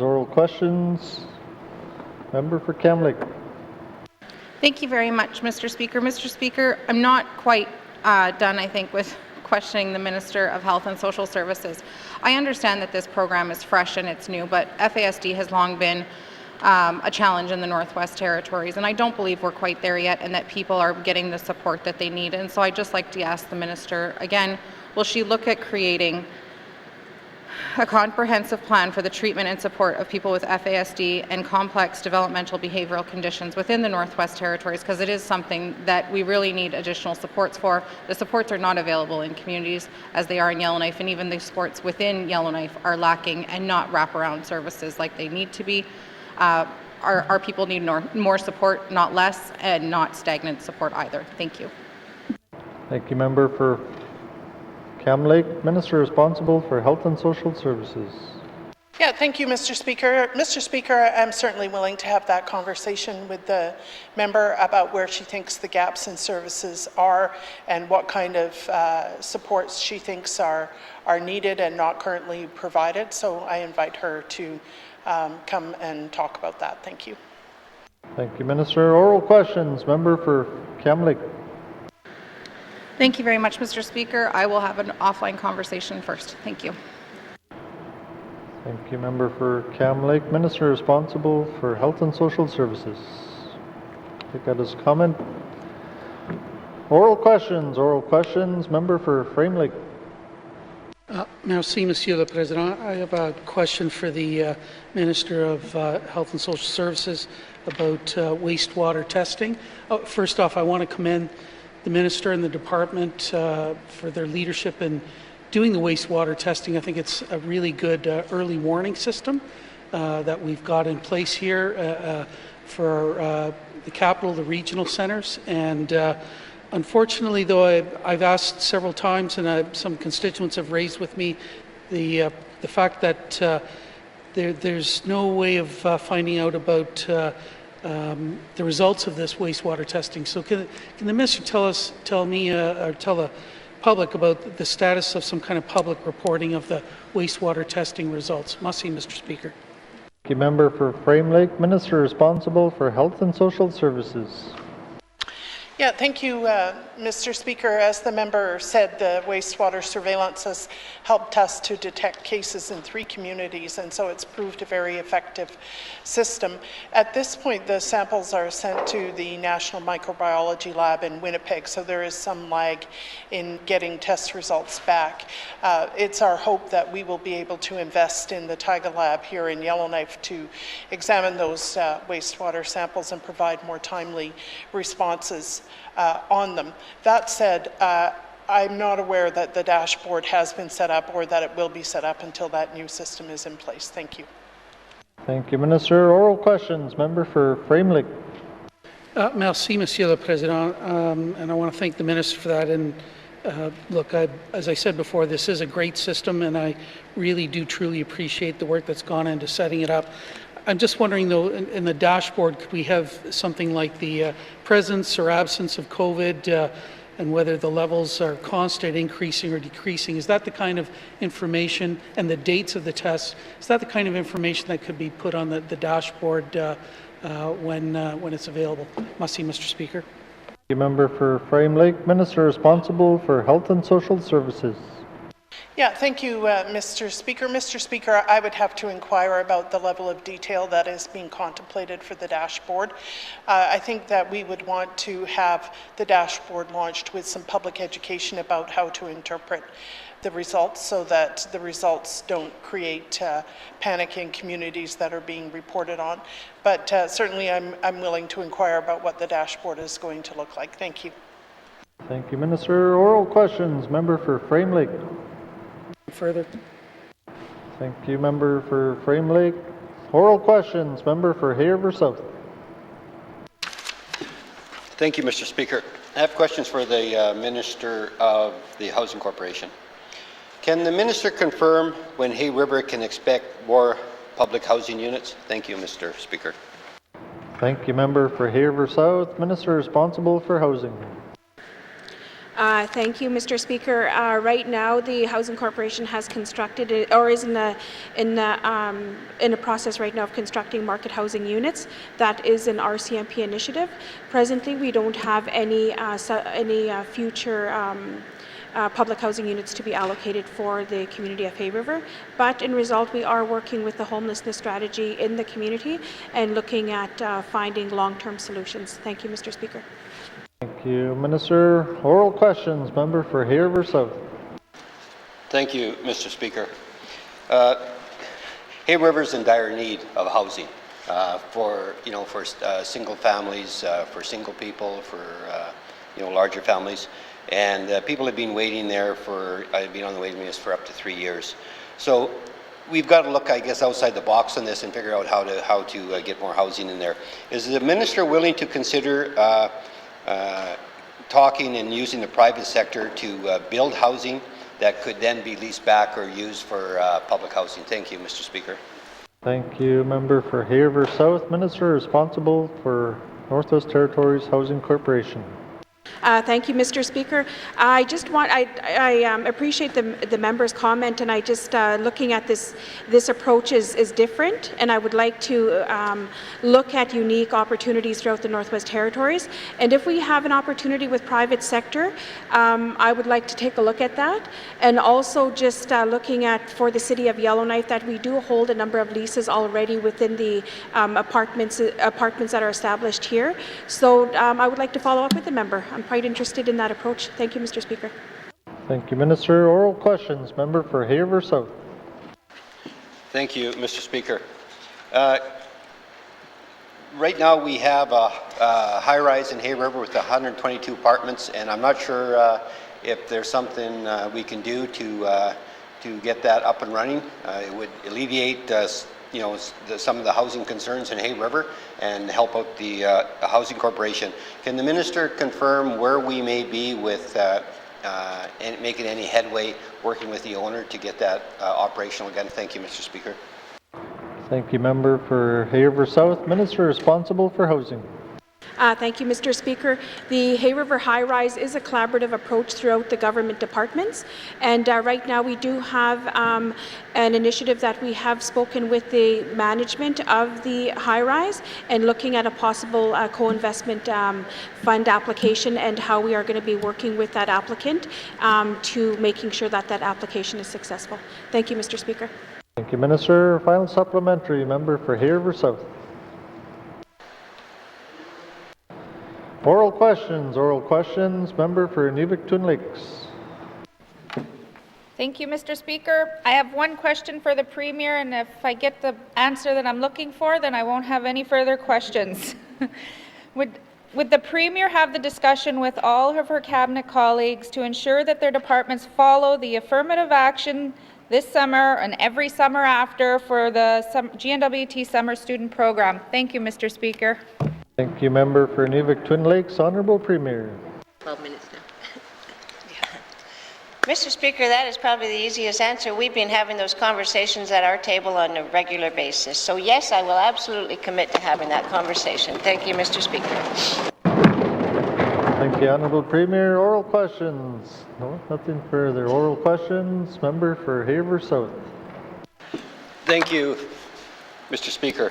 I have a question for the Minister of Health. I had a number of constituents getting hold of me talking about the new extended care facility slated for Hay River. I would just like the Minister to provide an update of where we're at with that so I can report back to my constituents. Thank you, Mr. Speaker. Thank you, member for Haver South. Minister responsible for Health and Social Services. Thank you, Mr. Speaker, and I thank the member for his question. I have no new information to offer him about the extended care or long-term care bed project, but I do expect to be able to provide one before this sitting ends at the end of March. Thank you. Thank you, Minister. Oral questions, member for Haver South. Oral questions, member for Cam Lake. Thank you very much, Mr. Speaker. Mr. Speaker, I have some questions for the Minister of Housing. The Housing Corporation has something called the, community residency requirement, where somebody must live in a certain community for a certain number of months, and sometimes it's up to a year, before they can actually put their name on a housing list for a wait list for public housing. And so I'm just wondering what the purpose of that policy is. Thank you. Thank you, Member for Cam Lake. Minister responsible for the Northwest Territories Housing Corporation. Thank you, Mr. Speaker. And looking at the resident requirements for the Northwest Territories, and also, not for the Northwest Territories Housing Corporation, and for our public housing units, provides consistency through our application process, and it eliminates people coming from the south or people coming from the smaller communities and bombarding one housing wait list. I need to make sure that we deliver our programs fairly, and that we are meeting the needs of the people of the territory. Thank you, Mr. Speaker. Thank you, Minister. Oral questions. Member for Cam Lake. Thank you very much, Mr. Speaker. Mr. Speaker, the problem with this policy is that it inadvertently, I believe, affects women. If a woman is trying to flee family violence and leave her small community and go somewhere else, she can't put her name on a list somewhere else other than her home community. And she has to be willing to move to a community and couch surf or be homeless in order to escape family violence. Or if somebody wants to be able to move from, say, Yellowknife, where they came for extra services, and move home to their home community, they also have to be willing to live homeless or couch surf before they can move home. So is the minister willing to revamp this policy, or better yet, get rid of it? Thank you. Thank you, Member for Cam Lake. Minister responsible for Northwest Territories Housing Corporation. Thank you, Mr. Speaker. In regards to the family violence and looking at relocation, the Housing Corporation has worked, I want to say, fairly with individuals throughout the territory. We were able to look at a transfer of one community to another in regards to fleeing a domestic situation.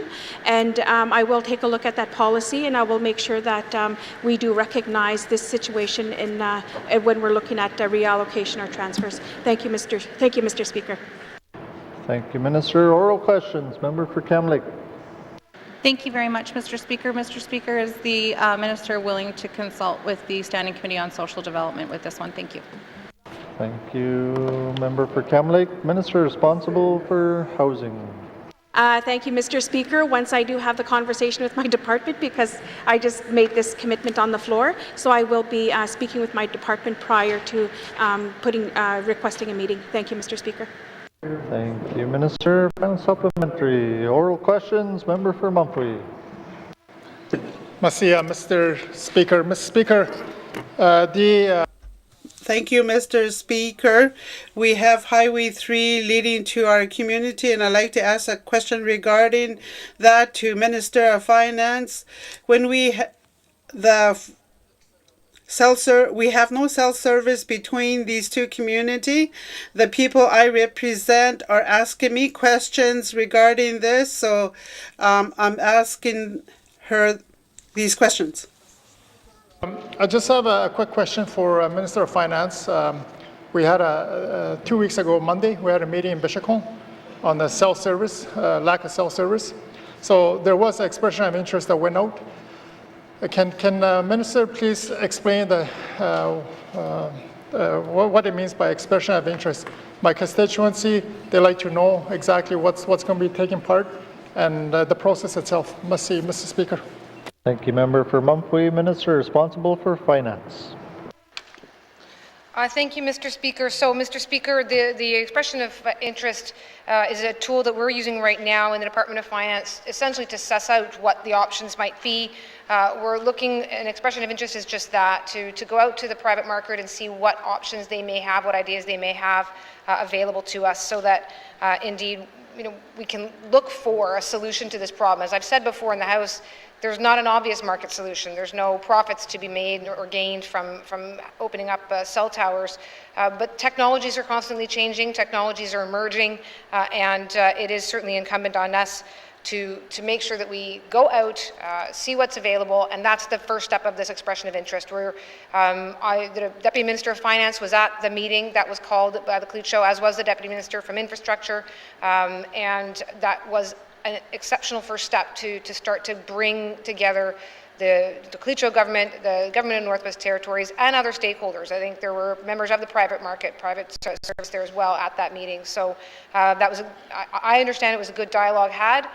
We are taking our steps to get our information from the private sector, and I'm looking forward to hopefully finding a solution that will benefit this stretch of road and maybe other stretch of roads if we are innovative in what we find.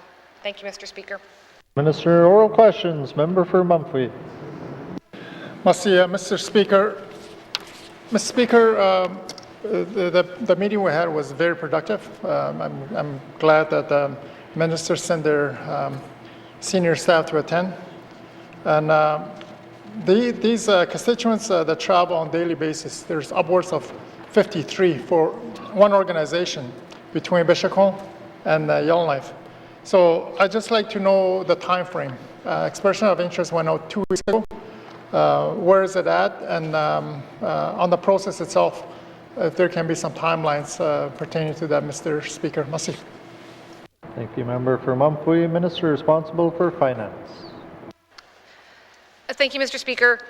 Mr. Speaker, so to give some context and some background, the request for the expression of interest was issued on February 1st, and it closes February the 22nd. And from that point, then obviously we'll be reviewing what's in there.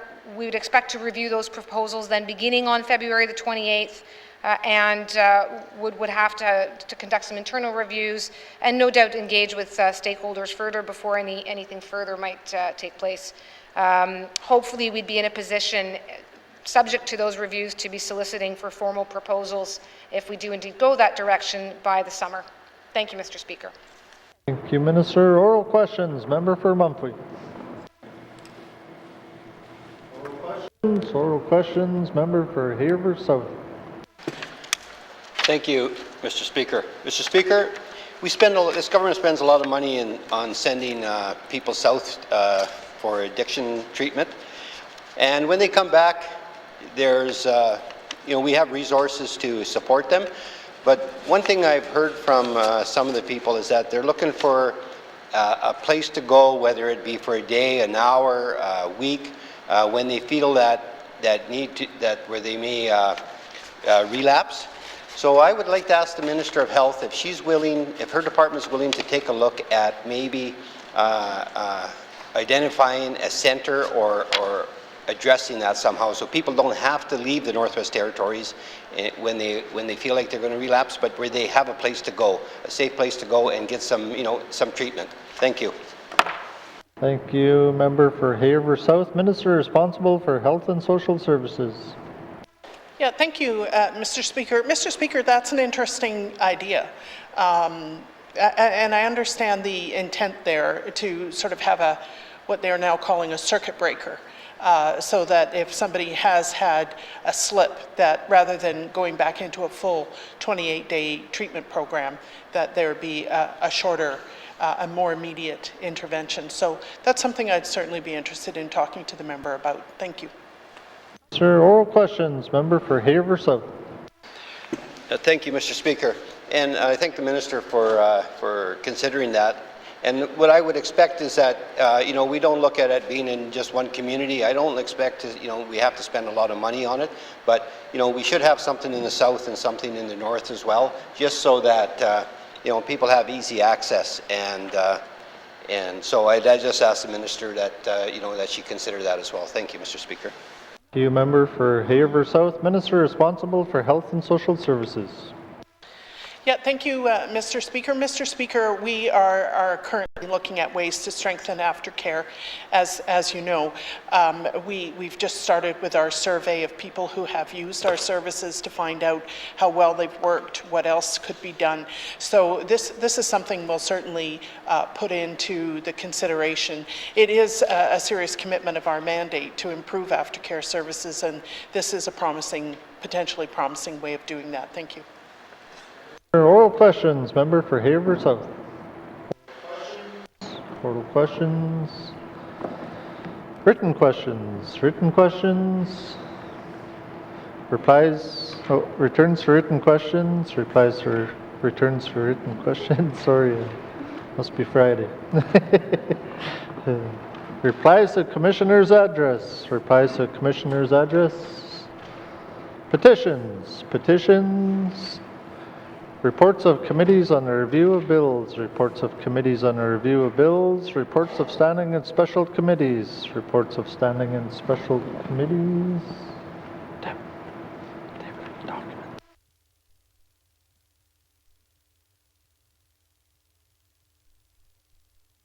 We're supposed to have one too. Tabling of documents. Member for Mumphrey.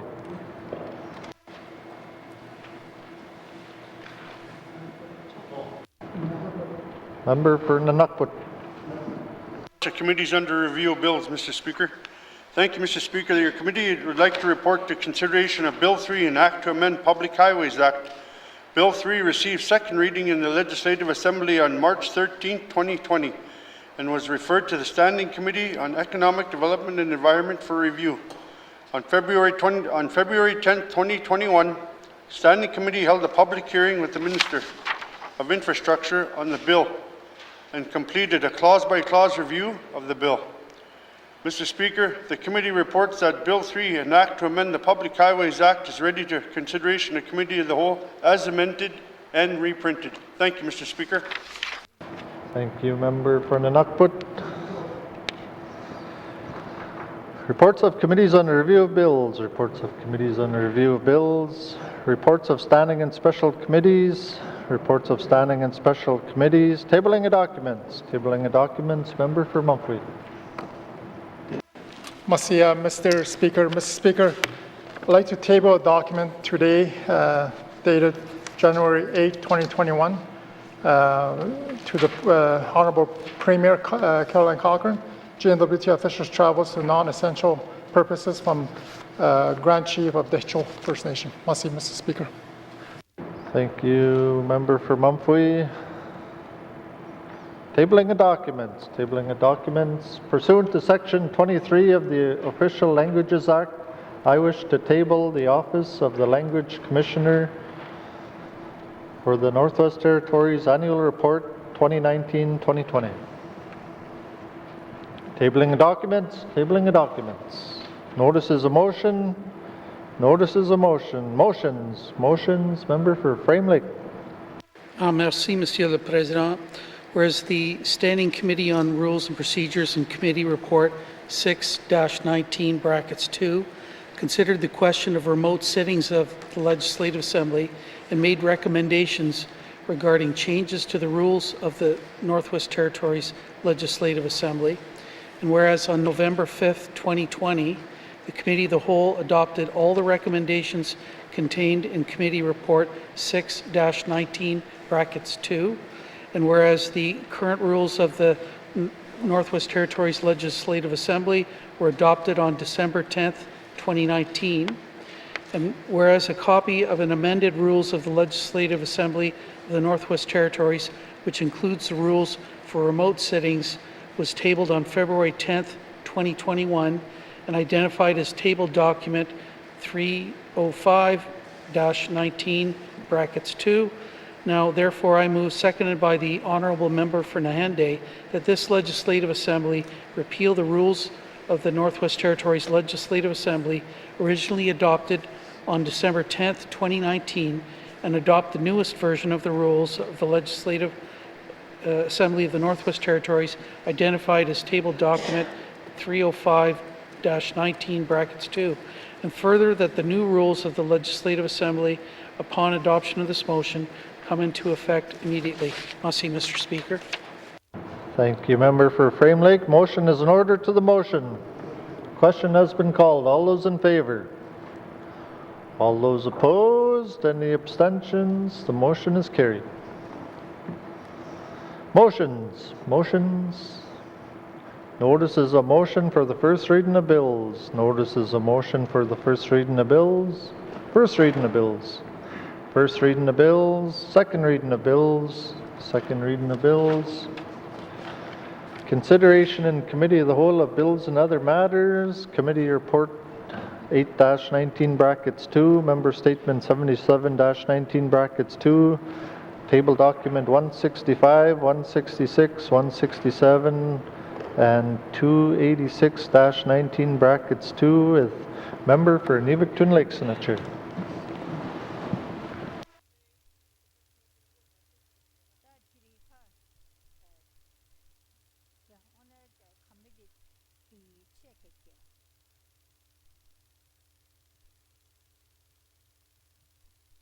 Committee of the Whole to order. What is the wish of committee? Mr. O'Reilly? Thanks, Madam Chair. Committee would like to consider table document 286-19 brackets 2 main estimates 2021-2022 with Executive and Indigenous Affairs. Thanks, Madam Chair. Thank you. Does committee agree? Thank you, committee. We will take a short recess and resume with the first item. Thank you.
I will now call Committee of the Whole back to order.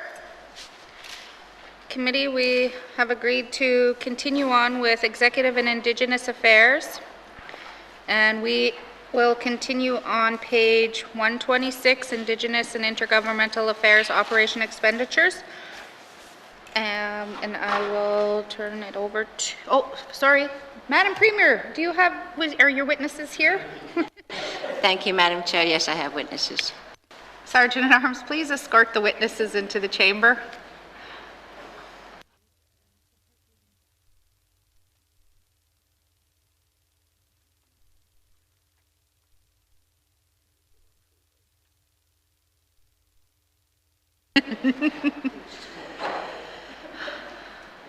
Welcome. Madam Premier, will you please introduce your witnesses for the record?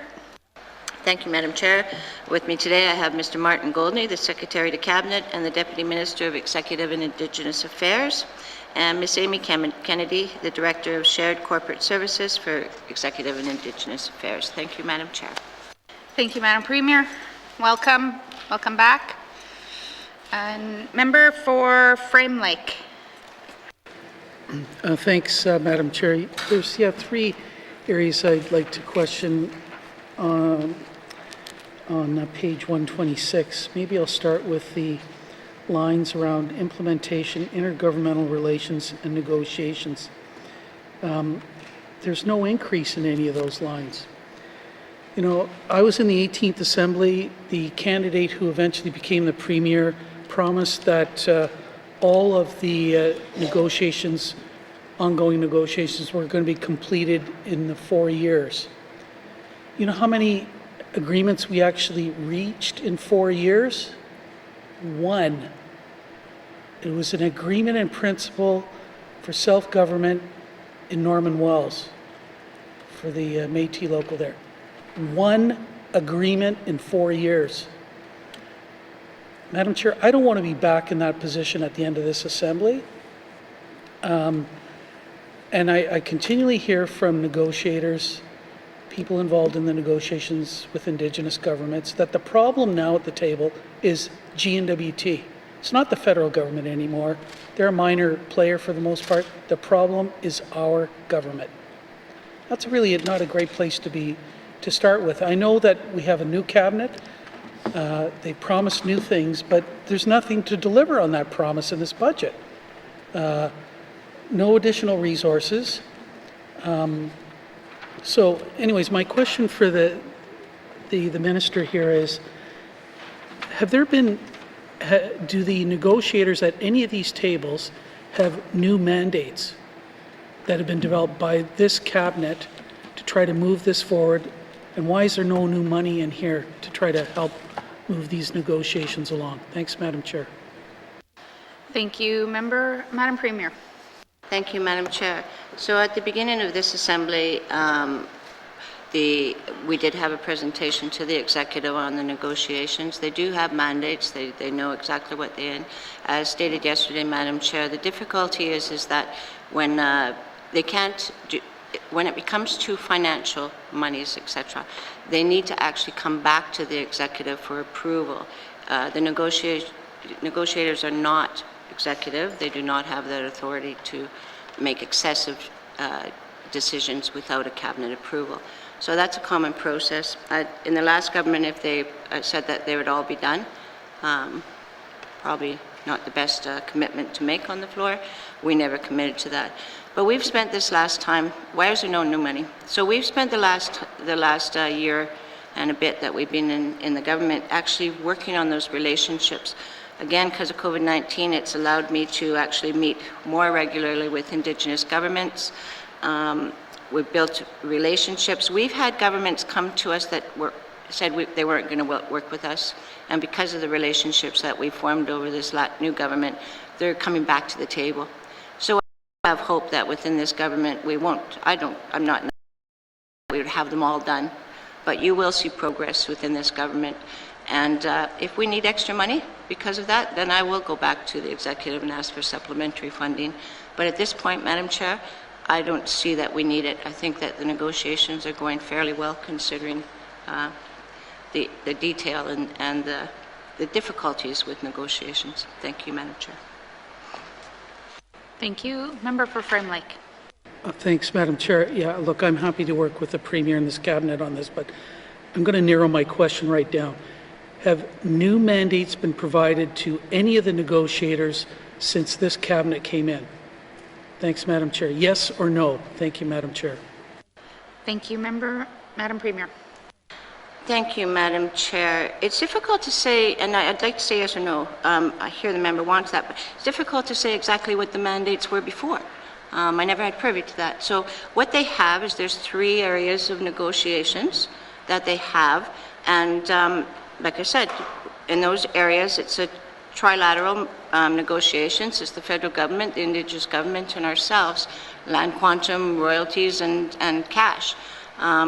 So when those issues come, when they're about to sign, they come back to Cabinet, and they ask what we're doing, and then we give direction with that. So at this point, Madam Chair, I don't know. I know I hear people saying they don't have the mandate and stuff, but I'm not exactly 100% sure what they're talking about, Madam Chair. So at this point, like I said, there's nothing that specifies that thou shalt do this, but I will look further into it. Thank you, Madam Chair. Thank you, Madam Premier. Member for Frame Lake. Thanks, Madam Chair. I'm not going to belabor this because my time's getting burned up here, but if the Minister doesn't know whether the negotiators have actually had their mandates changed in any way since the new cabinet's come in, we got a real problem here, Houston. If those negotiators have not received new mandates or direction from this cabinet, and we're a third of the way through our term, I'm seriously worried. I'm going to leave it at that, Madam Chair, for this area, but I want to move on to my next one. So that's a little bit of a warning that if we're a third of the way through and we haven't given new mandates, I don't know where we're going. I want to turn to the line here about Aboriginal and Intergovernmental Meetings Fund. Last year in the main estimates, it was $300,000, but we spent $600,000 during COVID. We spent $600,000, twice what was budgeted, and now it's going back down to $300,000. And as I understand it, Cabinet continues to sign new agreements. We've seen news releases on, I think, 1 or 2 of these recently. How can the money go down when we're signing more agreements and more money was spent during COVID, but we're budgeting less for the next year? I just doesn't compute. Can I get an explanation very briefly? Thanks, Madam Chair. Thank you, Madam Premier. Thank you, Madam Chair, and I may ask my DM to expand on what I'm saying, but there's a cycle of how the MOUs are done. So 1 year, the Indigenous governments will meet in Yellowknife, and the next year we'll meet in their communities, etc. So that does make an impact on the budgets regarding where the travel is. But Madam Chair, I'd like Deputy Minister to expand. Thank you. Deputy Minister Goldney.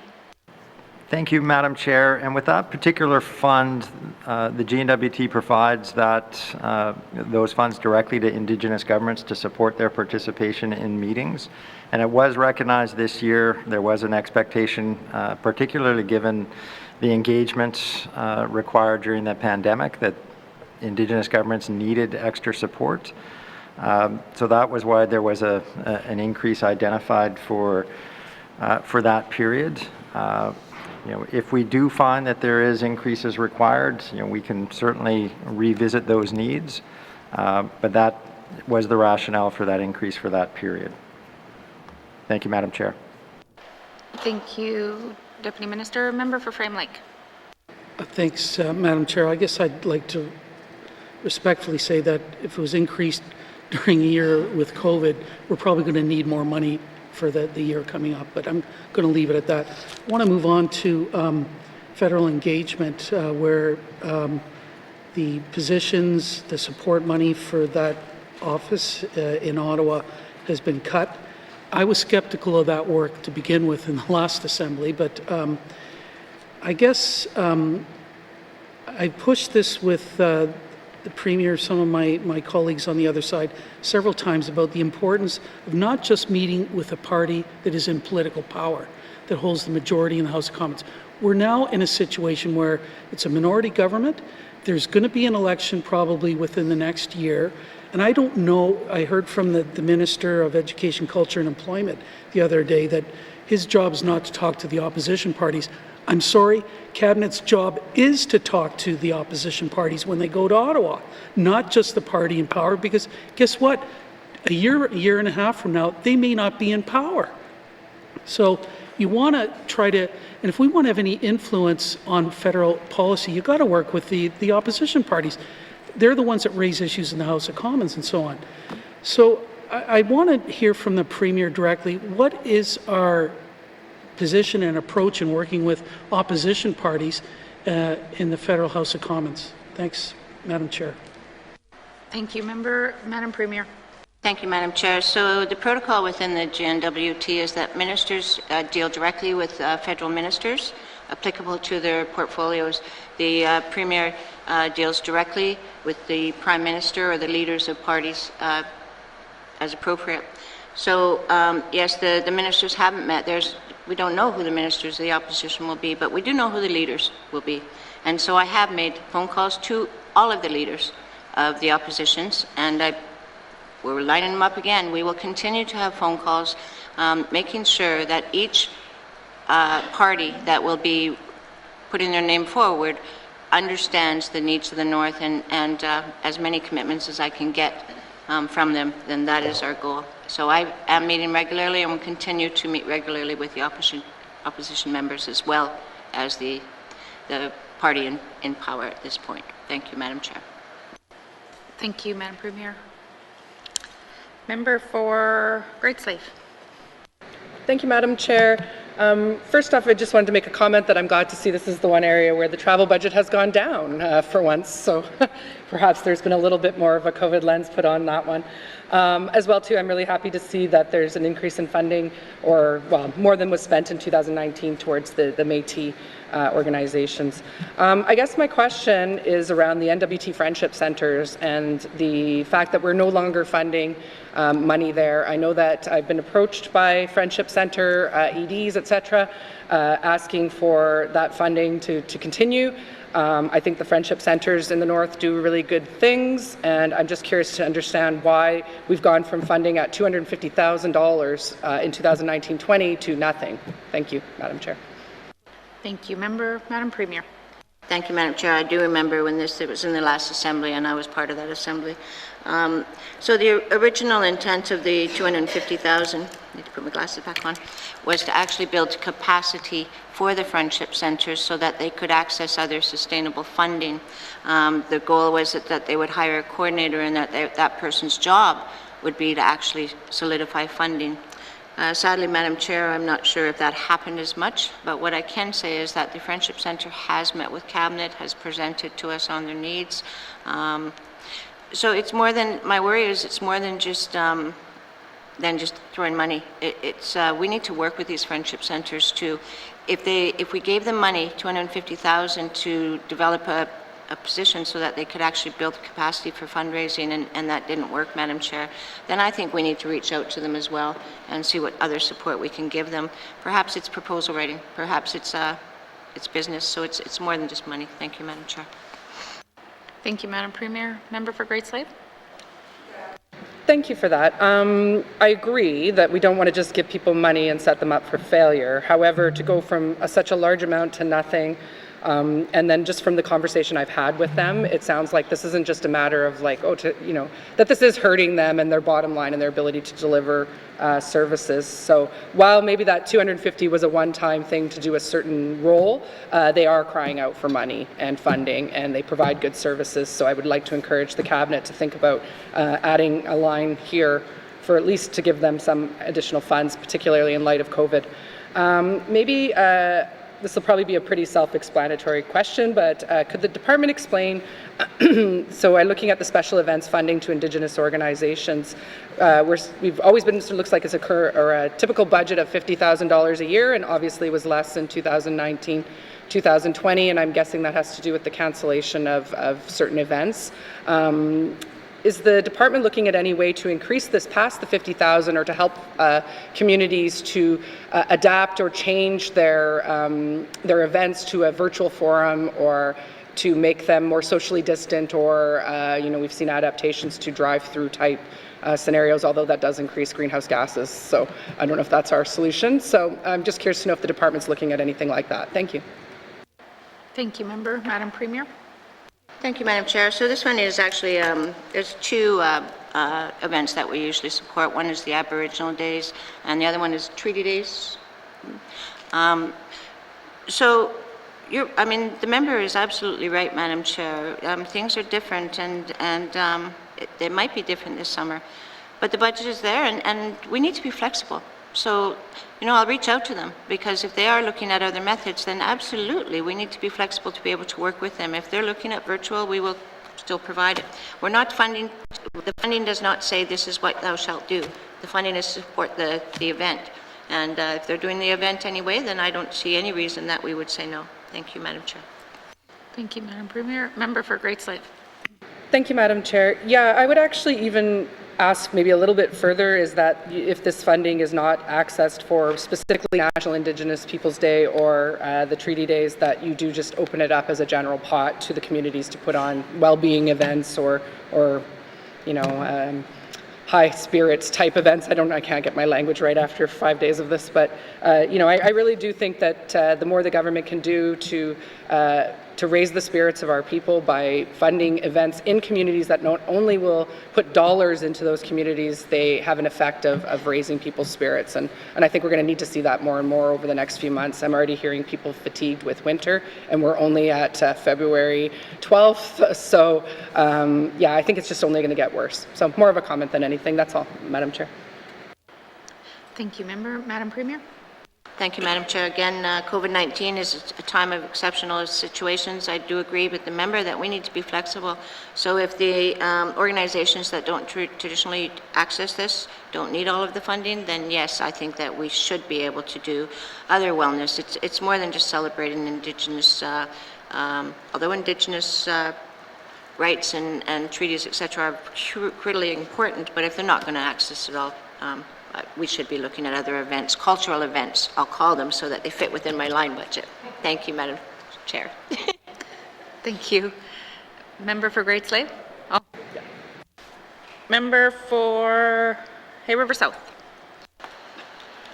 Thank you, Madam Chair. I guess I want to talk about the funding or lack of funding, I guess, for the N.W.T. Friendship Centers. They've also reached out to me, and I expect they have reached out to other MLAs.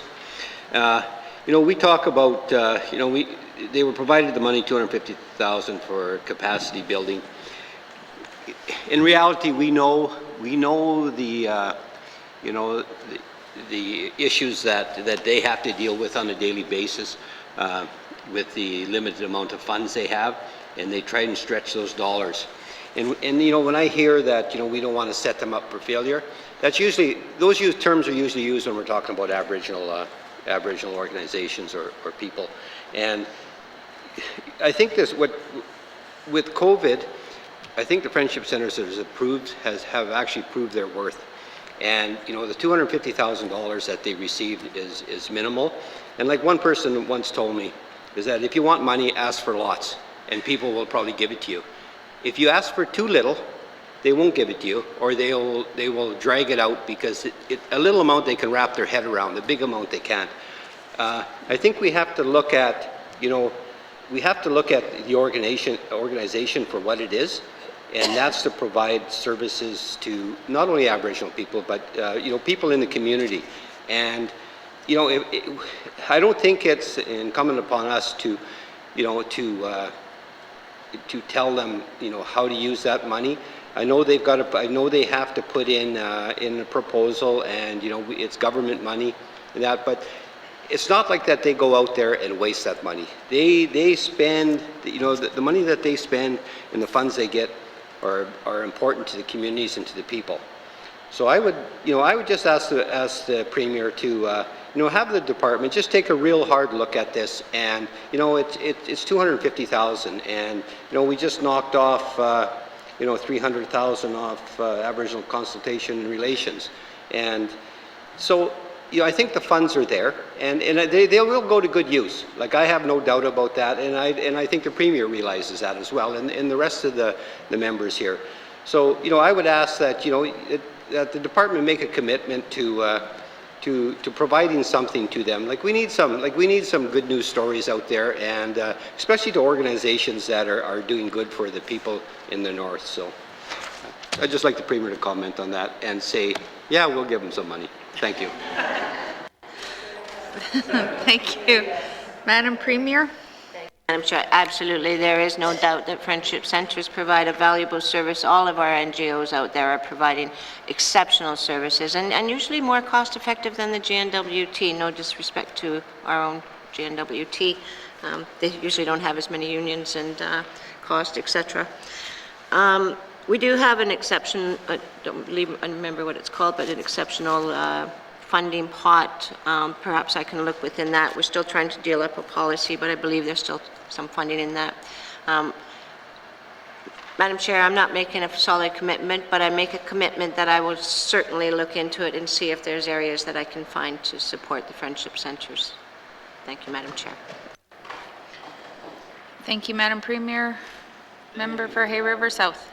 Madam Chair, and that's what I wanted to hear, is that, at least make a commitment to look at it and look at the friendship centres, at the work they do, and let's recognize it. And, they'll be happy, I'll be happy, and all the MLAs here will be happy. Thank you. Thank you, Member. Madam Premier? Thank you, Madam Chair. If you're so happy, that means that's your one ask for all the MLAs. Thank you, Madam Chair. Thank you, Madam Premier. Any further questions? Let's see. Member for Yellowknife North. Thank you, Madam Chair. I think we've heard a couple times, we even heard in the last government, that a KHO agreement in principle was close. Do we have an expected date of when we think that will occur? Thank you, Madam Chair. Thank you, Member. Madam Premier. Thank you, Madam Chair. So I need to clarify, it's kind of at a draft. The KHO needs to go to their membership. There's a process that happens within that. And out of respect, Madam Chair, I can't give a timeline.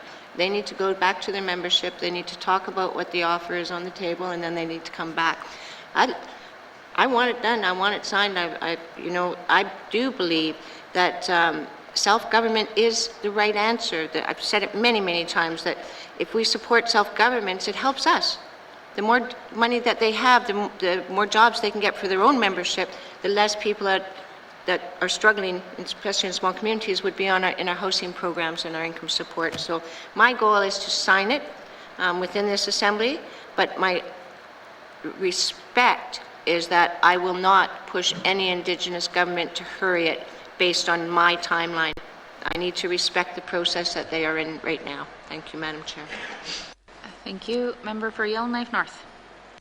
Thank you, Madam Chair. Just based on past experience in settling land claims, do we have an estimate of what we think it would take once we get the AIP to actually have a final water and treaty? I recognize there's multiple variables there, but are we talking months or years, or is there an estimate of how long it takes to get from an AIP to a settled claim for a KHO? Thank you, Madam Chair. Thank you, Madam Premier. Thank you, Madam Chair. Again, that's impossible to do, to say that. I have given direction to my department. When the Indigenous governments are at the table and ready to negotiate, ready to talk, we're there. Put everything aside and make it your priority. When the Indigenous government say back off, we back off. So, out of respect, Madam Chair, I can't give a timeline. No. Thank you, Madam Chair. Thank you. Member for Yellowknife North. Thank you, Madam Chair. In our mandate, we commit to working with a number of independent facilitators to resolve outstanding issues. Can I just get a sense of how many tables have independent facilitators? Thank you, Madam Chair. Thank you, Madam Premier. Thank you, Madam Chair. If you can pass that to Deputy Minister Martin Goldney. Thank you, Mr. Goldney.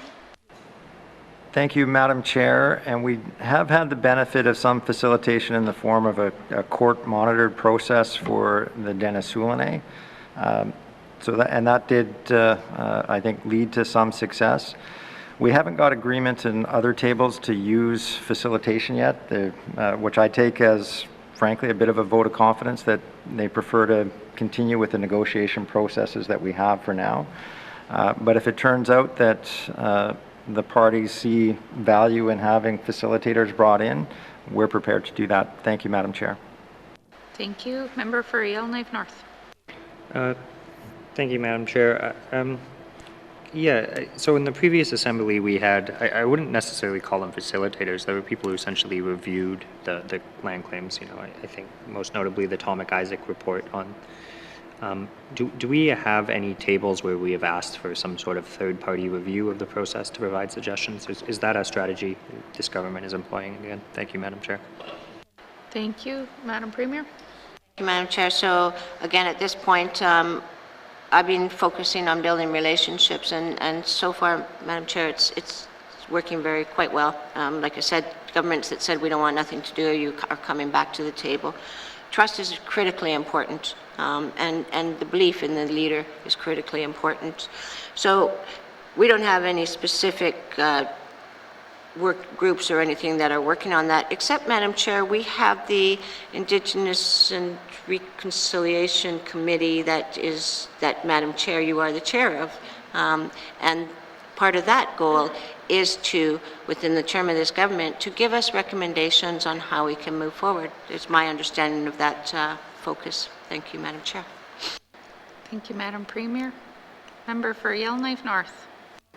Thank you, Madam Chair. One of the other mandate things is that we will review, update, and publish territorial principles and interests to reflect the GNW's new priorities and mandate. And then spring 2021, we are expecting principles and interests to be updated and published. Can I just get clarification? What principles and interests are? Is there an existing document that sets out our principles and interests? Thank you, Madam Chair. Thank you, Madam Premier. Thank you, Madam Chair. I'd like to turn that to the Deputy Minister, Martin Goldney. Deputy Minister Goldney. Thank you, Madam Chair, and we very much look forward to sharing those. There is no publicly available collection of interest. What guides negotiations are the mandates that are subject to Cabinet confidence. So the goal with that broader N.W.T mandate commitment was to try and do a better job of explaining publicly just some of the issues and interests that come into play when we're trying to resolve these negotiations. So the expectation is that it will actually be helpful for all parties and residents to see what the interests are when negotiations are underway. Thank you, Madam Chair. Thank you. Member for Yellowknife North. Thank you, Madam Chair. I think that's helpful work to kind of have an overarching vision, and hopefully it can trickle down into the mandates. Can I just get clarification of whether we are on track to publish principles and interests in this spring 2021, and whether they will actually be made public? Thank you, Madam Chair. Thank you, Madam Premier. Thank you, Madam Chair. Body language is great. I'm doing it. So yes, absolutely, Madam Chair. We are on track, and we will be able to publish that on the timeline. Thank you, Madam Chair. Thank you, Madam Premier. Member for Yellowknife North. Thank you, Madam Chair. Another one of the issues that I hear from Indigenous governments at negotiating tables is the N.W.T development of core principles and objectives. And I think often at the self-government table, Indigenous governments want to simply draw down power and not have, service standards by GNWT for how they would then exercise that jurisdiction. I don't believe this government has updated the core principle and objectives since the last one. Is there any intention to do that, or to let governments draw down powers and then maybe after we have an agreement work on what we believe the core principles and objectives they should adhere to are? Thank you, Madam Chair. Thank you, Madam Premier. Thank you, Madam Chair. So I'm trying to think back to when I first started. It was one of the first documents I actually looked at, and I had concerns with it as well, Madam Chair. And so I brought it to my staff and I asked them, what this was about, and I recognize in those conversations that it's about basic standards of care. You know, there's things about children having rights to, I can't remember, kind of basic rights that children should have. I felt at that point that they were pretty basic and standard across, but I also respect that Indigenous governments might have taken offense by it and saying, like, how dare you even assume that? So, Madam Chair, I've heard that there have been issues with that, but I haven't heard it personally from the Indigenous governments. I've heard it from staff. But what we are doing is a multilateral table outside of the intergovernmental council tables. And we also meet with there's two different tables, one with all the Indigenous governments and one that have the land claims and self-governments. I think, excuse me. I think in fairness, Madam Chair, what I will commit to, and I will put it forward as an agenda topic, that perhaps it's time we need to have those discussions. So I can't say when. Again, that table, I'm one of many partners, but I will put it forward as an agenda item. Thank you, Madam Chair. Thank you, Madam Premier. Member for Yellowknife North. Yeah, thank you, Madam Chair. Yeah, I don't think there's necessarily too many highly objectionable things in the core principles and objectives. You know, they're pretty high level.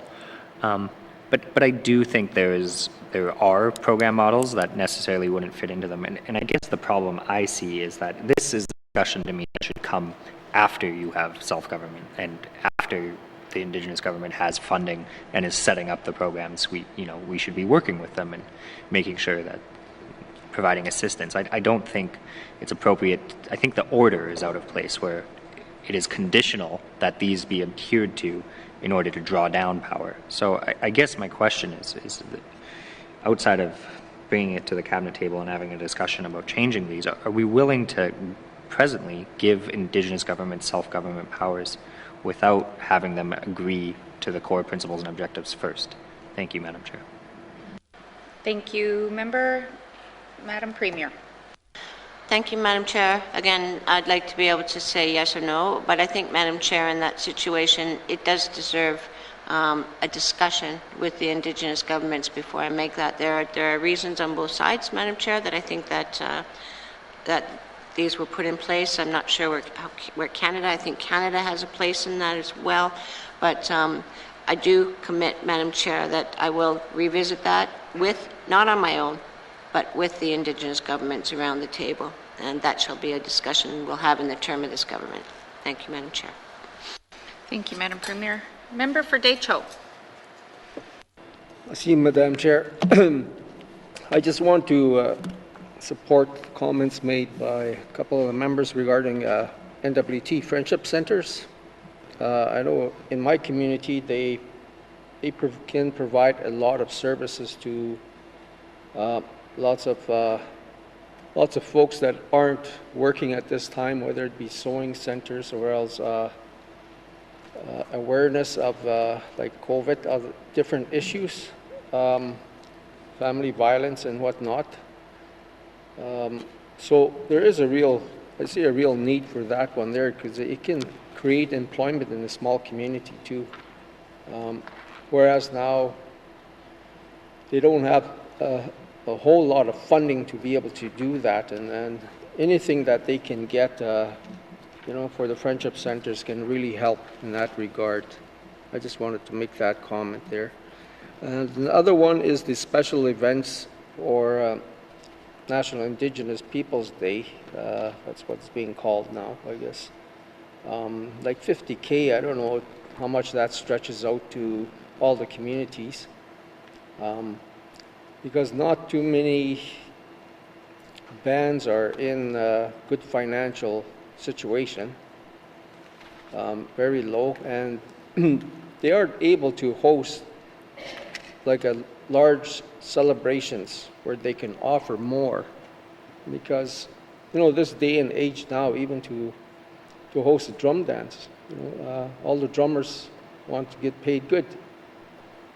And what I notice is that we don't get the good drummers because we're not paying them good. It's funny how that works. But not only that, all the other events that we like to host, the prize monies are just not enough. And I'm just wondering if we could kind of like increase that funding a little bit there just to help all the small communities. That's more of a comment. The other one I noticed is that I don't know where devolution funding comes in under this heading or whether you've dealt with it already, but I know that the two governments, the KHO and the DECHO, don't receive any type of funding in that regard. That I'm just wondering if there would be consideration for something like good faith funding. You know, since you're on First Nations land and you recognize First Nations as true owners of the lands, and that you know, you're pulling leases, taxes from the people, that maybe something like this would go a long ways in you know, soothing the fractured relations within the parties. So I'm just wondering if something like that could be considered, since there's no DEVO or any other funding coming to those governments that are left out of the devolution agreement. Masi. Thank you. Madam Premier. Thank you, Madam Chair. Respectfully, I'll beg to differ with the honourable member in that every young drummer is an excellent drummer. In my opinion, every person that picks up any kind of traditional instrument or begins to sew or begins to fish or hunt is excellent in my opinion. I don't want to quelch people. They need to be brought up because they learn as they grow. All of us, even as we're old. So with the money for what is it called? With the money for the special events funding, like I said already, if this money is not needed by the organizations that currently have it, then we will be willing to look at using it for other issues. We've already made that commitment. The devolution money, that's the Intergovernmental Council. Madam Chair, I made a commitment, not sure which session it was, when I was asked by members, that I would bring it back to the Intergovernmental Council table, and I fulfilled that commitment. Madam Chair, and I have said many times at that table that I am not the boss. I am one member of all of us as equal governments around that table. And when I did bring it back again, you know, I never gave them no, yes or no, because for me it's about sharing the money. But I heard strongly around that table that the governments that are there have signed on to devolution, have made sacrifices and have been part of that table. They are more than welcome. Any Indigenous government that is not at that table is more than welcome to join that table to sign on to devolution.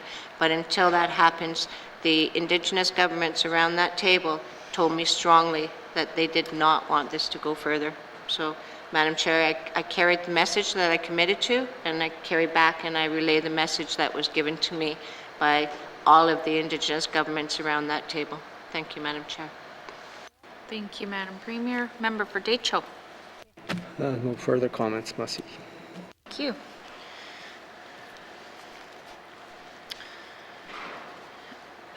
Are there any further questions? I don't think we have any more. All right. No further questions. Please turn to page 126. Executive and Indigenous Affairs. An Intergovernmental Operations Expenditure Summary, 2021-2022.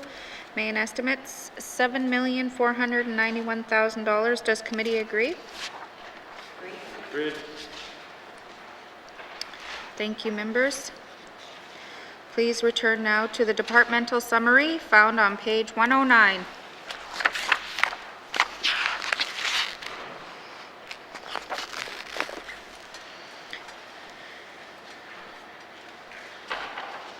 Executive and Indigenous Affairs Operations Expenditures, total of department 2021-2022 main estimates, $22,428,000. Does committee agree? Mr. O'Reilly. Thanks, Madam Chair. I move that committee defer further consideration of the Executive and Indigenous Affairs main estimates. Thank you. The motion is in order. To the motion. Question has been called. All those in favor? All those opposed?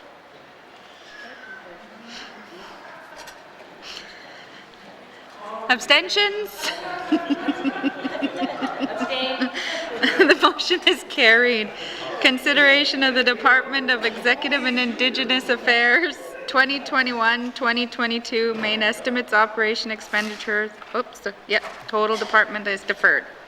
Thank you, Minister, and thank you to the witnesses for appearing before us. Sergeant at Arms, please escort the witnesses from the chamber.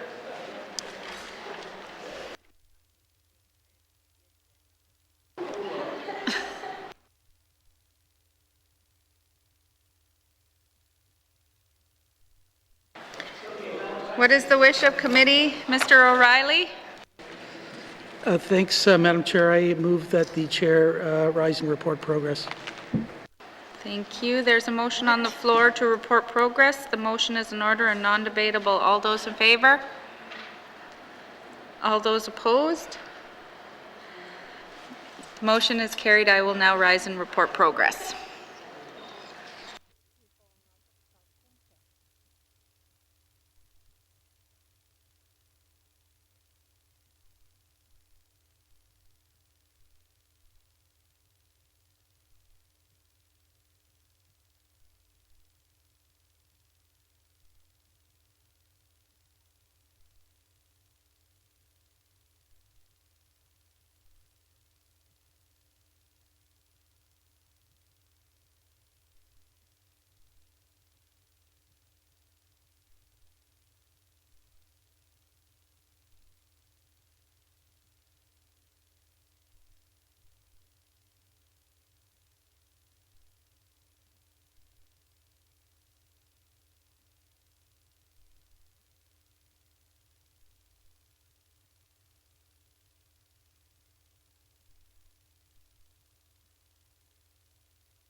Order!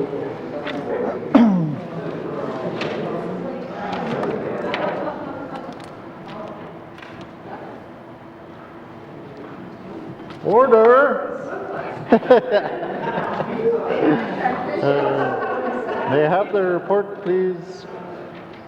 May I have the report of Committee of the Whole, please, member for Nevington Lakes?